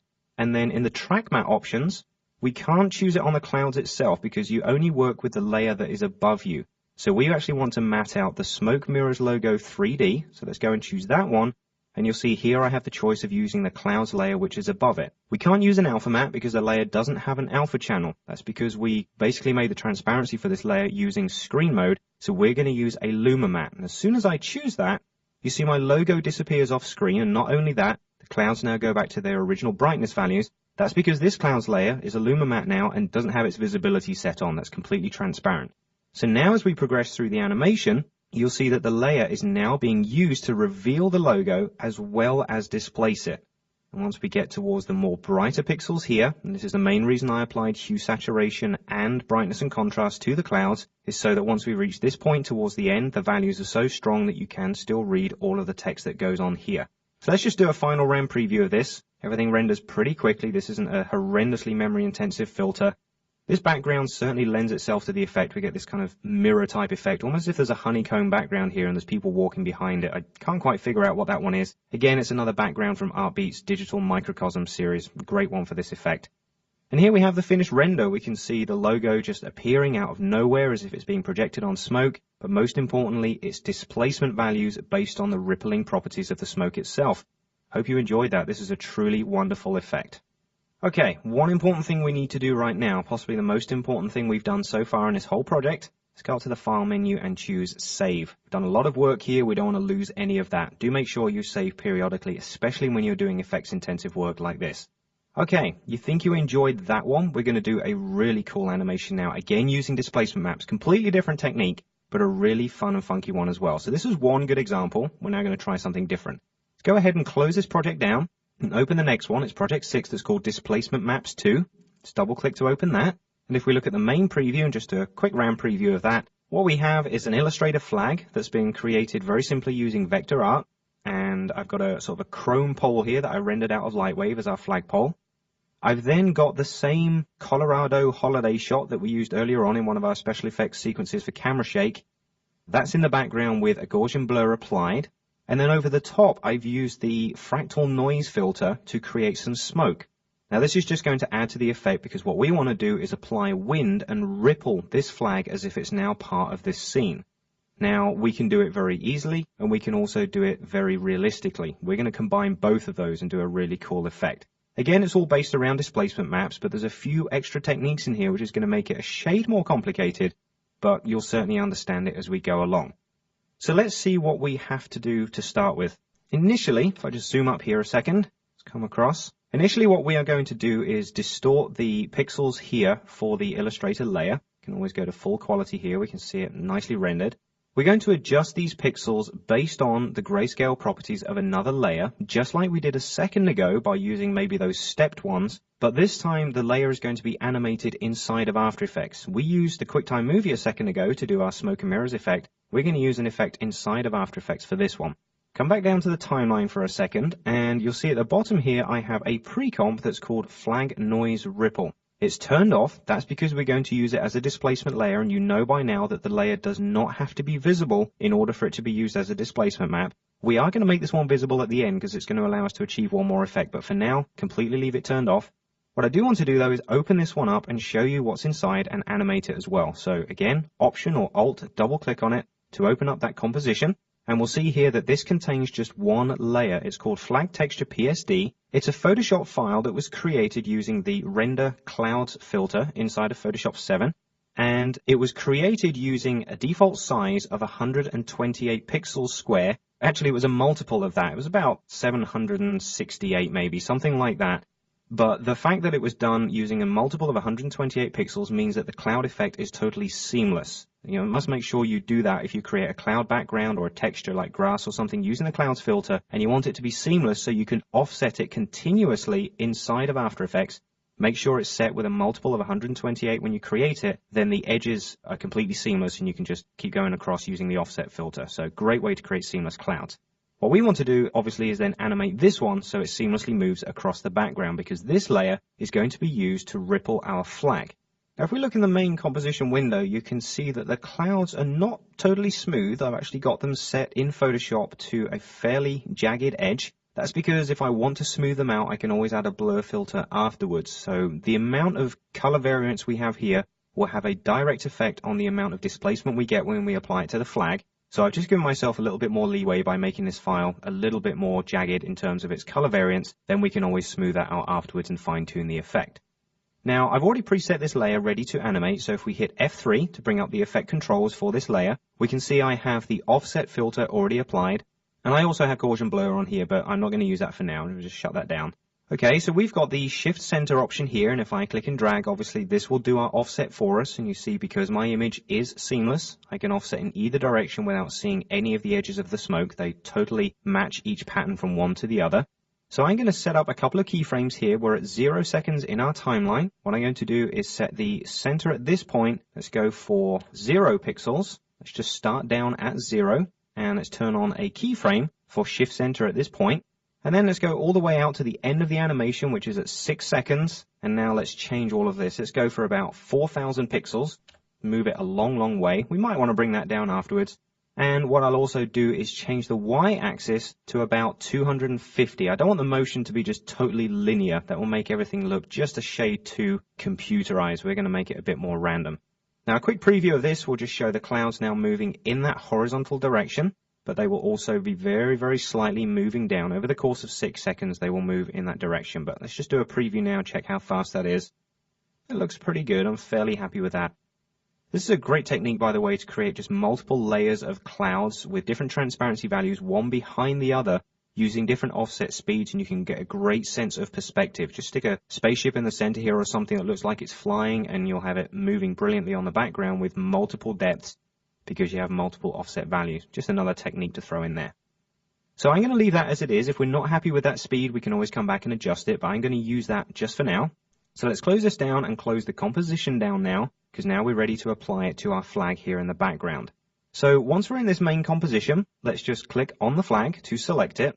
Now you will notice if I just reduce my preview size here, you'll notice that the layer is the full size of my composition. I have set this up in Illustrator to be that way for a very specific reason. If I created the graphic of the flag in Illustrator and just exported it as it is, it would come into After Effects with the layer size set to these exact proportions of the layer itself. That wouldn't be a necessary problem if we were animating the layer normally, but because we're going to apply a displacement map to it, the displacement map filter is one of those that actually needs full outside edges of a layer to make it happen. If we applied displacement map inside this area and really distorted it, we'd see straight edges all the way across and the occasional ripple in, but we wouldn't see any out. The effect would actually be cropped off according to the pixel dimensions of the layer. So what I did in Illustrator is obviously like we've done before, set a bounding box around the outside and give it crop marks. So our full Illustrator file is 720 by 540, gives us enough room for the effect to now work with because these are the boundaries. We can go as far as we want to with distortion. Okay, now we're ready to animate it. So let's hit Command 5 or Control 5, bring up our effects palette again. And once again, let's just type in dis for displacement, double click to apply it to this layer, close that down. And once again, we get this awful looking displacement at the start. That's because once again, it's using itself as its displacement layer. Let's just zoom up there and check that. You can see it's looking pretty rough. Okay, so it's actually using its own properties there to displace itself. So in the displacement map layer option, let's go ahead and choose flag noise ripple. That's the pre-comp that we have in the background. And now that we have, you can see our distortion. We see the flag is now slightly bent based along these top and bottom edges, and even the lettering in the center is getting slightly distorted. What I do need to do is obviously fine tune it. The first thing I would do is not use the red and green channels, but same as before, use the luminance values. Okay, we've got a file that's made up totally of grayscale. Let's make sure those values are being used to their fullest.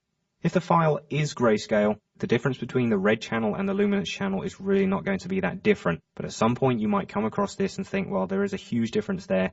Just make sure you do luminance. It will do a great job. Now it's up to you how much you wish to distort them. I'm going to apply a vertical distortion of maybe about this much. Let's see this wonderful rippled, almost like it's torn, this effect we have around the edge here. It's looking really cool. And horizontally if we want to, but you see if I go horizontally, we get this almost ripple-like distortion. It's almost like we've got a water effect on here. So you might not even want to do that. You might want to just set it to a very basic amount and let the vertical value do its job, because pretty much the motion is going this way. If I just do a quick preview of this, we can see exactly what's going on. So here we can see the vertical distortion. Even though the layer behind it is moving horizontally, the actual amount of distortion we want to apply is in the vertical direction. Don't get those two confused. The direction of the displacement is going this way, but the actual effect applied in this composition is being applied vertically, okay? But you see initially that is a really cool animation. We've got this beautiful distortion of the layer. It's rippling really well, the flag lettering is looking good, and mixed in with our smoke in the background, it's a very convincing shot. But there's a few fine-tuned things we need to bear in mind here as well. If this object was attached to this flagpole, it wouldn't be doing what it's doing on the left-hand side here. You see it's like it's maybe attached with a piece of cord on the back side there, and we can't see it's moving around. Well, I want to control the amount of offset at the beginning here. That's very easy for me to do. It's actually using one of the techniques we looked at earlier on, which is the amount of gray levels that have been applied to the layer. So, can have a little bit of clever effect work here. Let's go ahead and close this one down. Down in the timeline, I'm going to, again, Option or Alt double-click on the flag noise ripple to open it up, because the displacement file here is the one that needs editing. It's not something we can do on the flag itself. Now come up to the main composition window and take the flag noise ripple at the top here and drag it out. Okay, I want it out as a separate window all on its own. That's because I want to be able to see the effects that we apply to this layer and the one that we see beneath. So it's just going to be a little bit of adjustment here. Let me just get everything into position. You might just want to do the same. Bring up my window menu and choose the other option, flag noise ripple. There we go. And if necessary, just scale this window down if we want to be able to see what we're doing. Okay, so we've got a rough idea here what we're looking at. Obviously, these pixels here are the ones that are animating the one in the background, but we now want to apply something that will affect the amount of offset that's applied to this portion of the flag over here. How do we do that? Well, we're going to use a solid layer to control it. Now, when we looked at the original displacement techniques where we use those two gradient files, the stepped gradient with just the levels of gray and the blend, you notice on the stepped ones where we had the black on the left, the white on the right, and then the different shades of gray, they all did their own amount of offset, but the one in the center, which was the absolute neutral gray, 50% or 128, 128, 128 of RGB, that gave us no displacement whatsoever, and that's the technique that we need to use here. If we don't want the left side of the flag here to move at all, we need a section on the left-hand side of this file that has an exact neutral gray. Then this object will not move at all. Obviously, we can fine-tune it and make sure that the effect then increases in strength and comes out here without having a hard edge. So, make sure your timeline is right back at the start of that composition, and let's add a solid to that. So we're using Control-Y or Command-Y on the Mac to apply a solid, and I'm just going to call that one Holder. This is going to be our holding option that stops the flag from moving around so much.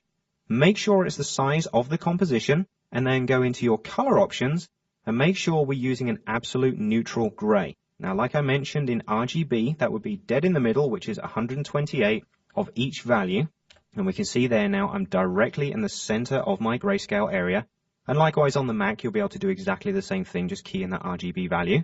And I'll go ahead and click OK. That's now specified. And click OK in this dialog box to apply that solid. Now you see that this has covered up my whole layer. I have no displacement on the background at all. That's fairly straightforward. We've replaced this whole layer with gray, therefore there's no displacement going on. If we took this and just moved it out of the way, about halfway, check this out, we get half displacement. This is such a cool way of showing you all of these options. What I'm going to do is keep this exactly where it is, because if we want to soften off the edge here, there's an easy way that we can adjust it. Rather than getting the size of this correct and then applying feathered masks and that kind of thing, why don't we apply a linear wipe to it, one of our transitions that we used earlier on. Let me bring up the effects palette again, and let's type in linear. Linear W will come up with linear wipe. Double click and apply it to our solid. And let's go in and adjust those settings. So if we just go for a transition completion value, let's drag and see the effect. You see the gray is sliding out from underneath. And if I come all the way out to here, you'll see obviously the opposite of what we had earlier. We now have displacement at the start of the flag, but not at the end. So we're going to change the angle the other way around. So the displacement only applies on the right-hand side now. Now we can see what's going on. If we want to now, we can adjust the transition completion and just move it towards the left-hand side again. So we now fine-tune the amount of space that is held in place. But then if we want to fine-tune what's going on in this area, all we need to do is apply a feather to it. And as we crank up the feather, it will soften the edge between the neutral gray and the distorted grays in the background and give us a much softer edge. See, now it's not quite so apparent. Then it becomes much more active over this area. Obviously, you can go in and adjust the transition completion value in either direction if you want to fine-tune that a little more. Come back to the left, just to the point where it starts to disappear off that side. That's pretty good. And if you want, you can increase the feather a shade more. Let's go up for about 150. Let's try that. And let's just push this over just a shade. That'll do. So I've got about 70 and 150 for those two values. I'm fairly happy with that. So now that we've done with this, you see exactly what we've done. We've set our solid linear wipe and applied a soft edge to it. If we close that one down now and do a RAM preview of this, you'll see exactly what we wanted to achieve. We've now locked down this left-hand side of the flag, but with a soft edge gradient, which now blends into the distorted pixels, which move their way along here. And again, gives us such a wonderful fine control option over this effect, which is somewhat random. It's good to know that you do have control over it. See the difference that makes. Now, one more thing we can obviously do, like I said before, the detail that we have here is very, very ragged. I don't want this flag to look quite so distorted. I want it to be a little bit smoother, okay? All depends on the setting that you're going for, but I do want something a bit softer. So what I need to do is just jump back again into the flag noise ripple. So once again, just option double click on the flag noise ripple pre-comp just to open it up. And if you want to, once again, you can just pull it out so it's on its own and see it separately from the background file. And make sure in the timeline that you select the background layer, the one that has the clouds on it. This is the one that's called flag texture. Just make sure this is the one that we're going to apply our changes to. Now we can hit F3 and bring up the preset effects, which you'll already find on here. Offset we've already dealt with, but we can obviously go ahead and turn on Gaussian blur now. And when I do, let's drop down the options. The blurriness is set to 0. If I now apply some very gentle soft edged effect to that blur in the background, as soon as I let go, you'll see the effect has smoothed out here on the background of my flag. If I take that too far, you'll see the flag doesn't get distorted quite as much, but it's much smoother, some real smooth flowing lines. If you want to, just pull this back down. I'm going to go for a value of about 5 or 6. That'll give me just the amount that I want. There's still plenty of distortion in there, but it's not quite so ragged. If you want more distortion, actually go back into the displacement map filter and just apply a higher amount. We don't need to mess around with these values anymore. Just takes away some of the tears from the edge. Okay, another quick preview of that now, just to check what's going on. It's looking great. That simple Gaussian blur just tidied up the whole edge here and gave it a much more realistic effect. There we go. It's looking really cool. The only thing that lets this effect down is the fact that we've got all this wonderful action in the background, the beautiful ripple effect going on here. Obviously, we could turn on motion blur if we wanted to. I'm not worried about that. The fact is that there's no shading on this. If this thing was rippling around in the scene, we'd be able to see areas of light and dark kind of affecting the amount of ripple. It's looking a little bit computer generated right now, and naturally so. Obviously, we're using a computer.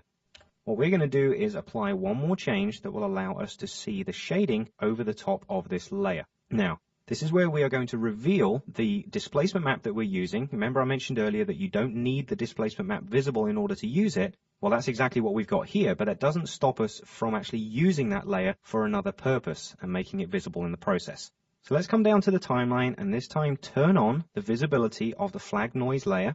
The moment we can't see it because it is behind our picture backdrop right here, what I'm going to do is move it up in the list above the banner that we're currently working with. Now you see that it's almost completely moved everything out of the way. The only thing we can still see is the chrome pole because that's right at the very top. But the fact that this has come up here is now hiding everything else. It doesn't mean the displacement map is going to work any less. If we just turn the visibility off, the displacement map is still applied. That doesn't change. What we want to do is then make this blend with the layer behind it. Well, the first thing I would do is come into my switches and modes and make sure that my blending mode is set to multiply. And that will add the luminance of our cloud ripple layer to the one beneath it. Just a quick zoom up there and we can see the shading. Looks great. We've got this ripple in here and it's also perfectly represented by the fact there is a piece of shading, same here and same here. But the thing that lets this one down is that if we just zoom back, the multiply is applying it to absolutely everything. So we now need to mask out this top noise ripple using the banner itself. Well, let's use the same effect we did with our smoke and mirrors. Let's come back down to the timeline. Let's take the banner that we have here. This is the one that has all the distortion applied to it.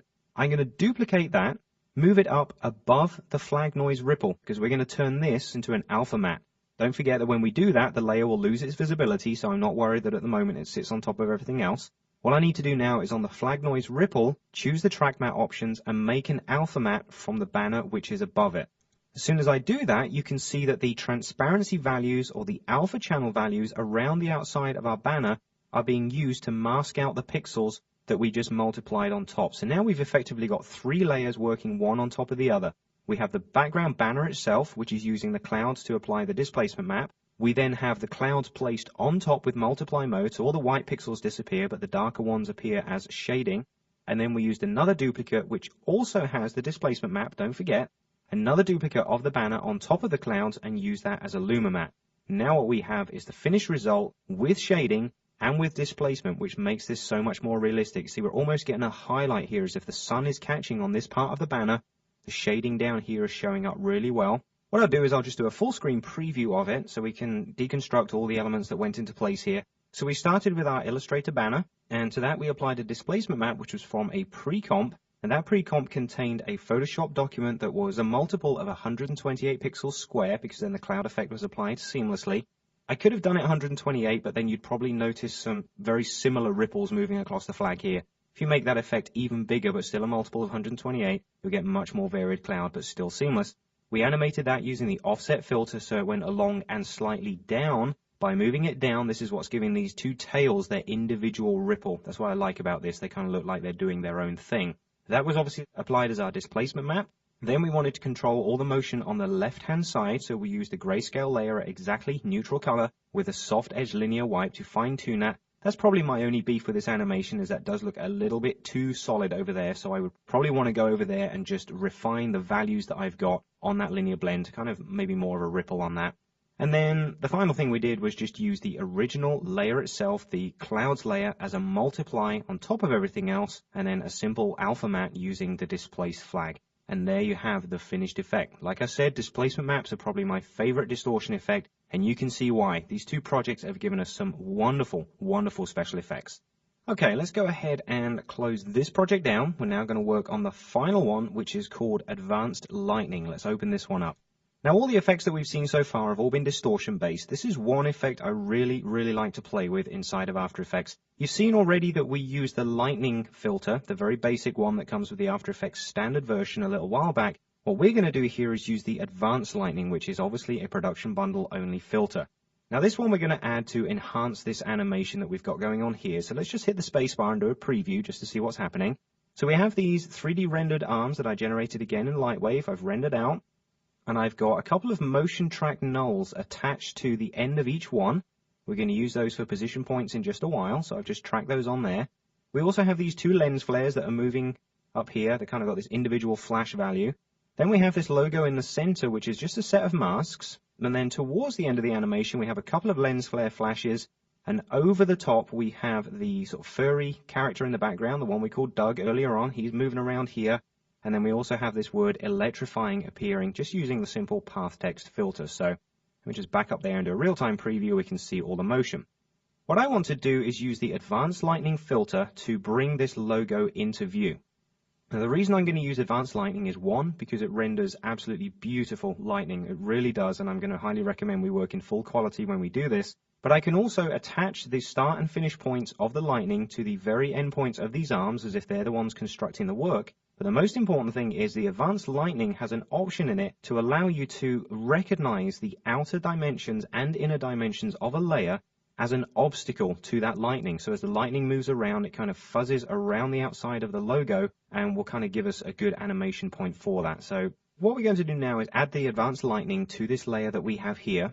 Now, like I pointed out, we have this black layer. It's made up of a series of masks, and we need to use those for reference for the attachment of the lightning around the outside here. Down in the timeline, let's just scroll up so we can see the layers that we have. And you'll see here I have layer number 7, which is called lightning. Let me just select that. And you'll see when I do, the masks show up around the outside of our logo. Now, a lot of people think that when we apply the advanced lightning to this, that we need to have the masks turned off, because obviously the lightning is going to replace them. That's not the case. The masks need to be on, i.e. set to add mode, so that the layer recognizes that there were originally some pixels here. As soon as we apply the advanced lightning, it's going to make these pixels disappear, but it will also recognize the original shape of the layer, and then will be able to attach itself around the outside. If you set this up the wrong way and go ahead and turn all of those 3 masks to none, so they're completely transparent, as soon as you try and do what's called the alpha obstacle, i.e. the lightning attaches itself to the alpha channel, it won't work because it didn't see an alpha channel in the first place. So if you're using masks, make sure that they're turned on initially. Let's bring up our effects palette, and let's go in and choose Advanced Lightning. Just type in ADV, that'll come up pretty quickly. Double click to apply it to this layer, and you can see immediately I now have this advanced lightning effect. First thing you'll notice is that the black pixels in the background here have disappeared. It's exactly what I want to happen, but like I said, it did know that those masks are set to add. So it's removing all of the pixels that were there. It's now going to give me this transparent background to work on. Now, to make this easier to see what we're doing initially for setting up the lightning, we need to solo this layer out. So this is the only one we're going to see. So pop down to the timeline and just hit the solo button for this lightning layer only. There we go. And then what we can do is just ensure in the main composition here that our quality is set to full. I want to see a good quality render here. I'm just going to zoom up one value so we can see everything at maximum quality. This is one of the reasons I love using this filter. It renders the most beautiful lightning. At this point, it doesn't look like much because we haven't specified all the settings, but once we start cranking those up, you get the most gorgeous streaks of lightning that are very photorealistic. So let's have a look at which of those options we can choose to control that. Now, the Advanced Lightning palette is nowhere near as extensive as the non-Advanced Lightning palette, the one that comes in the standard version of After Effects. This is more advanced because of the things it can do, not necessarily the way that it looks. It renders beautifully initially. There are not as many hundreds of settings as there appear to be in the previous one, but it does give a much better result. So I don't think that this is going to let us down in any way.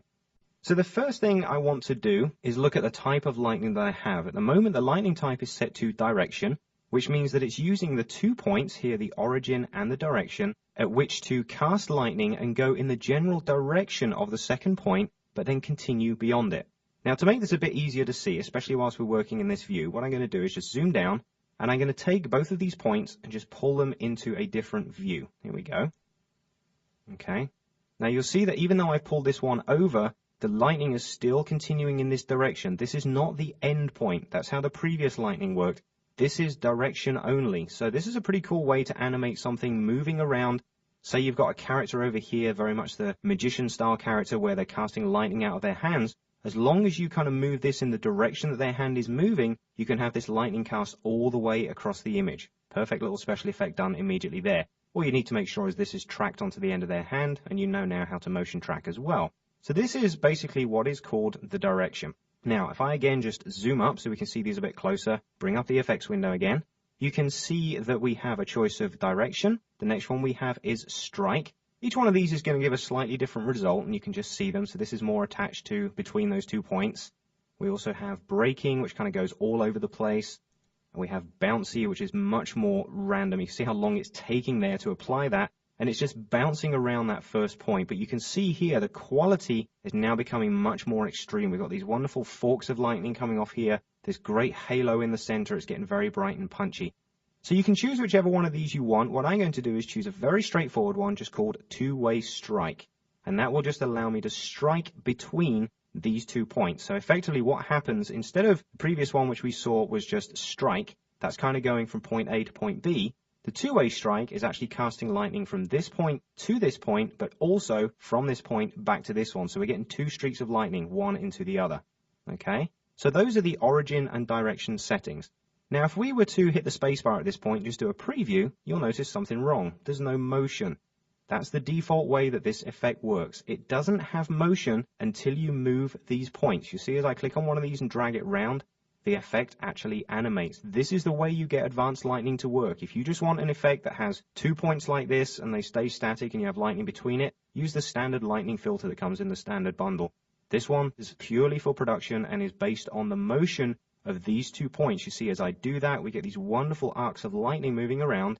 That's what's very important. This is why I've specified 2 motion tracking nulls on the end of those hands, and when the hand motion is applied, it will make all this lightning move as well. So I'm not worried about the motion at this point. I want to fine-tune the lightning to look exactly the way I need it to be. So just in case you're wondering there, why when I do a preview don't I see anything, it's because it's not supposed to until it moves. So don't panic about that. That's fairly straightforward. Okay, the next setting we have here is conductivity, and it's pretty much a turbulence value, how much this thing moves around. And again, a lot of these settings are fairly up to you what you want to specify here. So I'm just going to choose a fairly generic value. If we come here to the core and the glow settings, these are very important as well. If I drop down one here, we'll see that we have what's called the core radius. Let's just expand this window out here so we can see it. So we have the core radius, which is obviously the strength of that inner core. And as I increase that, you see those central arcs of lightning are getting much thicker. Pull them back in, they become much more fine-tuned. There we go, down to about 1.5. I'm going to keep it up about 2 or so. And then the opacity also, very important. How bright it is or how opaque it is. And the default value of 75 is pretty good there. I'm going to leave that as it is. Now, naturally, you can change the core color. Just click on here and bring up your color palettes, whatever you want to choose. I am going to leave that as a default of white. I think lightning does work best when it's sort of white with a bluish background, but you know these options are there if you want to change them. Let's just scroll the palette up here. Next option we have is the controls for the glow itself, and very much the same sort of options. The radius, if we increase that, gives us much more blue thickness around the outside, so it's more of a halo, or we can come down and really get that to just follow the arcs. This is pretty good if you create a lightning that's kind of broken into 2 or 3 bolts that are very far apart, because then a fine glow radius will follow each of those, and you'll end up with black in the center where the 2 are completely separated. So glow radius doesn't have to be ridiculously harsh. It doesn't matter. I'm going to go for about 40. And likewise, the opacity, it's up to you whether you want it more or less. Just drag it in the direction you want it to be. I'm going to take it up to about 55, just a shade more. And then the color, let's go in there and maybe choose a slightly lighter blue, something more about there. That'll do. Okay, now it's got this sort of glow around the edge, and what I could probably do then is just bring the opacity down so it's not quite so heavy. There we go. This is going to match the backgrounds that we have more. I don't want it too blue, it's a little too fake for my liking. Okay, let's close this up. Let's also tidy that up as well. Now, the next one down, alpha obstacle, I'm going to skip by that one for a second because this is the most important one. I want to leave that towards the end so we can see the effect. We get down here to turbulence, and turbulence is very much like the conduction one, where we just choose the amount of variance here. You can see as I drag it up and down, if we drag the turbulence all the way down to 0, we end up with basically a straight line. So the more that you drag this out, and what's pretty cool about this, you can actually choose a very medium amount like that, and you just get these very loose, very lazy arcs of lightning, almost as if there's a very smooth electric beam between these 2 points, but it's not frantically flying around the screen. Obviously, the higher you increase that turbulence value, the more crazy it will get, the more bright it will get, and inevitably you'll notice these separate forks start to come into play as well, and that's the effect I really like. Again, the higher you go, the more it starts to fade out in terms of brightness. The glows of multiple creation points over here start to multiply one on top of the other, and you get more control. I like that, looks pretty good, but just a shade too heavy, so bring this down to around 2. I want to make sure I've got plenty of points in here where I've got lots of forking. And the forking value is also editable here as well. At the moment, it's set to 25%, so this is how much the forks can vary off the original. So if we set that down to 1, there's not that much. If we increase that more and more and more, you can see much more forking values being applied, and in the end, we just end up with this crazy glow in the center. So again, it's up to you what you want to specify. I'm going to bring that down towards the default again, round about 20. So I've got some good settings here. One final one I want to point out is the decay value right here. At the moment, it's set to about 0.3. Now, the decay is how much of the lightning exists between its start point and where it ultimately ends. So at the moment, point 3 is not far off halfway. But if we decide to pull that back, okay, let's just decrease that all the way down to 0. Basically, there is no decay. So the effect is strong all the way through from point A to point B, and in this case, point B to point A as well, because don't forget this is a two-way strike. If we take the decay now and increase it all the way up, what you'll notice is the lightning from each point has its own decay value. Keep on going higher and higher and higher. So now each effect fades out somewhere around about the middle. This is two lightning bolts basically being connected in the center here, but through decay they don't add on top of each other because the one from here comes all the way out here and kind of tapers off about there. So it doesn't get all these brightness effects added to both ends. Again, all these settings are pretty much what you want to specify. I'm just going through and giving you some options. It's totally up to you how effective you want to make this. Now, there's a couple of other options hidden down the bottom here. There is an expert settings section that's kind of hidden away. So let's go and choose that. And we'll see this is something that I think should be actually at the top. Complexity, how detailed this is. It shouldn't be hidden away down the bottom here. Now, if we just click on that and drag, you'll see as I go higher and higher, it increases the values which are applied in here to distort the object. As we come down, we go back towards that more smooth, very gentle, lazy lightning effect. But the higher that we go, we get much more detail in there. It gives us a cooler effect. Even the forking in here is getting much more detail as well. You can see it's actually looking like branches of a tree. And don't forget, all these things will move when we animate the layer, okay? When we move these points around, check out that lightning. It's looking so nice. Okay. Once again, back into the effects. We can take the minimum fork distance as well and choose how far from the original point the forking actually goes. So we can increase or decrease. Again, kind of an arbitrary setting. It's up to you how far you want to make that go. I'm going to keep it somewhere in the middle. And then really the only important one I want to point out is down the bottom here, the fractal type, okay? The actual type of lightning that's in here. At the moment, it's linear. We can have semi-linear, so it's a mixture of curves and straight lines, which kind of straightens it out a bit more there. But then we can also choose spline, which is just curves only. Now, depending on the settings that you've applied, maybe you've not applied the same ones as I have, you will see much smoother curves in there. And that's all based on the spline model. So again, so many different settings here for you to play with and get to look as you want. What we want to do now is deal with the animation and how it reacts with this logo in the background. So if you're happy with that, let's keep it at that setting. I'm going to go ahead for a second and close this window down, because what we need to do is see another couple of layers in our composition before we start working. So come back down to the timeline and let's just select it there. Scroll up and we'll see that layers 4 and 5 are the track nulls. These are the two nulls that I've already created for motion tracking onto the end of our hands. I'm going to go ahead and just turn those on so we can see them in the main window.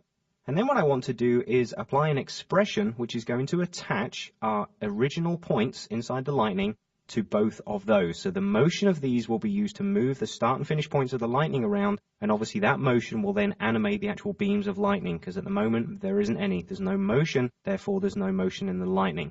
So if we click on here and just hit the E key, let's bring up the advanced lightning effect, drop down all of its options, and we can see right here the origin and direction. These are the 2 points that we wish to animate. Now, having this window down completely open, you see it shows me all of those settings in there. It's kind of a waste of time. I don't need to see that much information. So a nice little shortcut here. Just make sure I'm back at the start. I'm going to turn on a keyframe for origin and direction on their own. Then I'm going to hit the U key, which will only show me the properties that have keyframes on this layer. Now you see I'm only seeing those two. We've got much more space available. Nice little shortcut that works very well. I can now turn those two off because I don't need keyframes on them. We're going to use an expression, but that's a cool way to do it.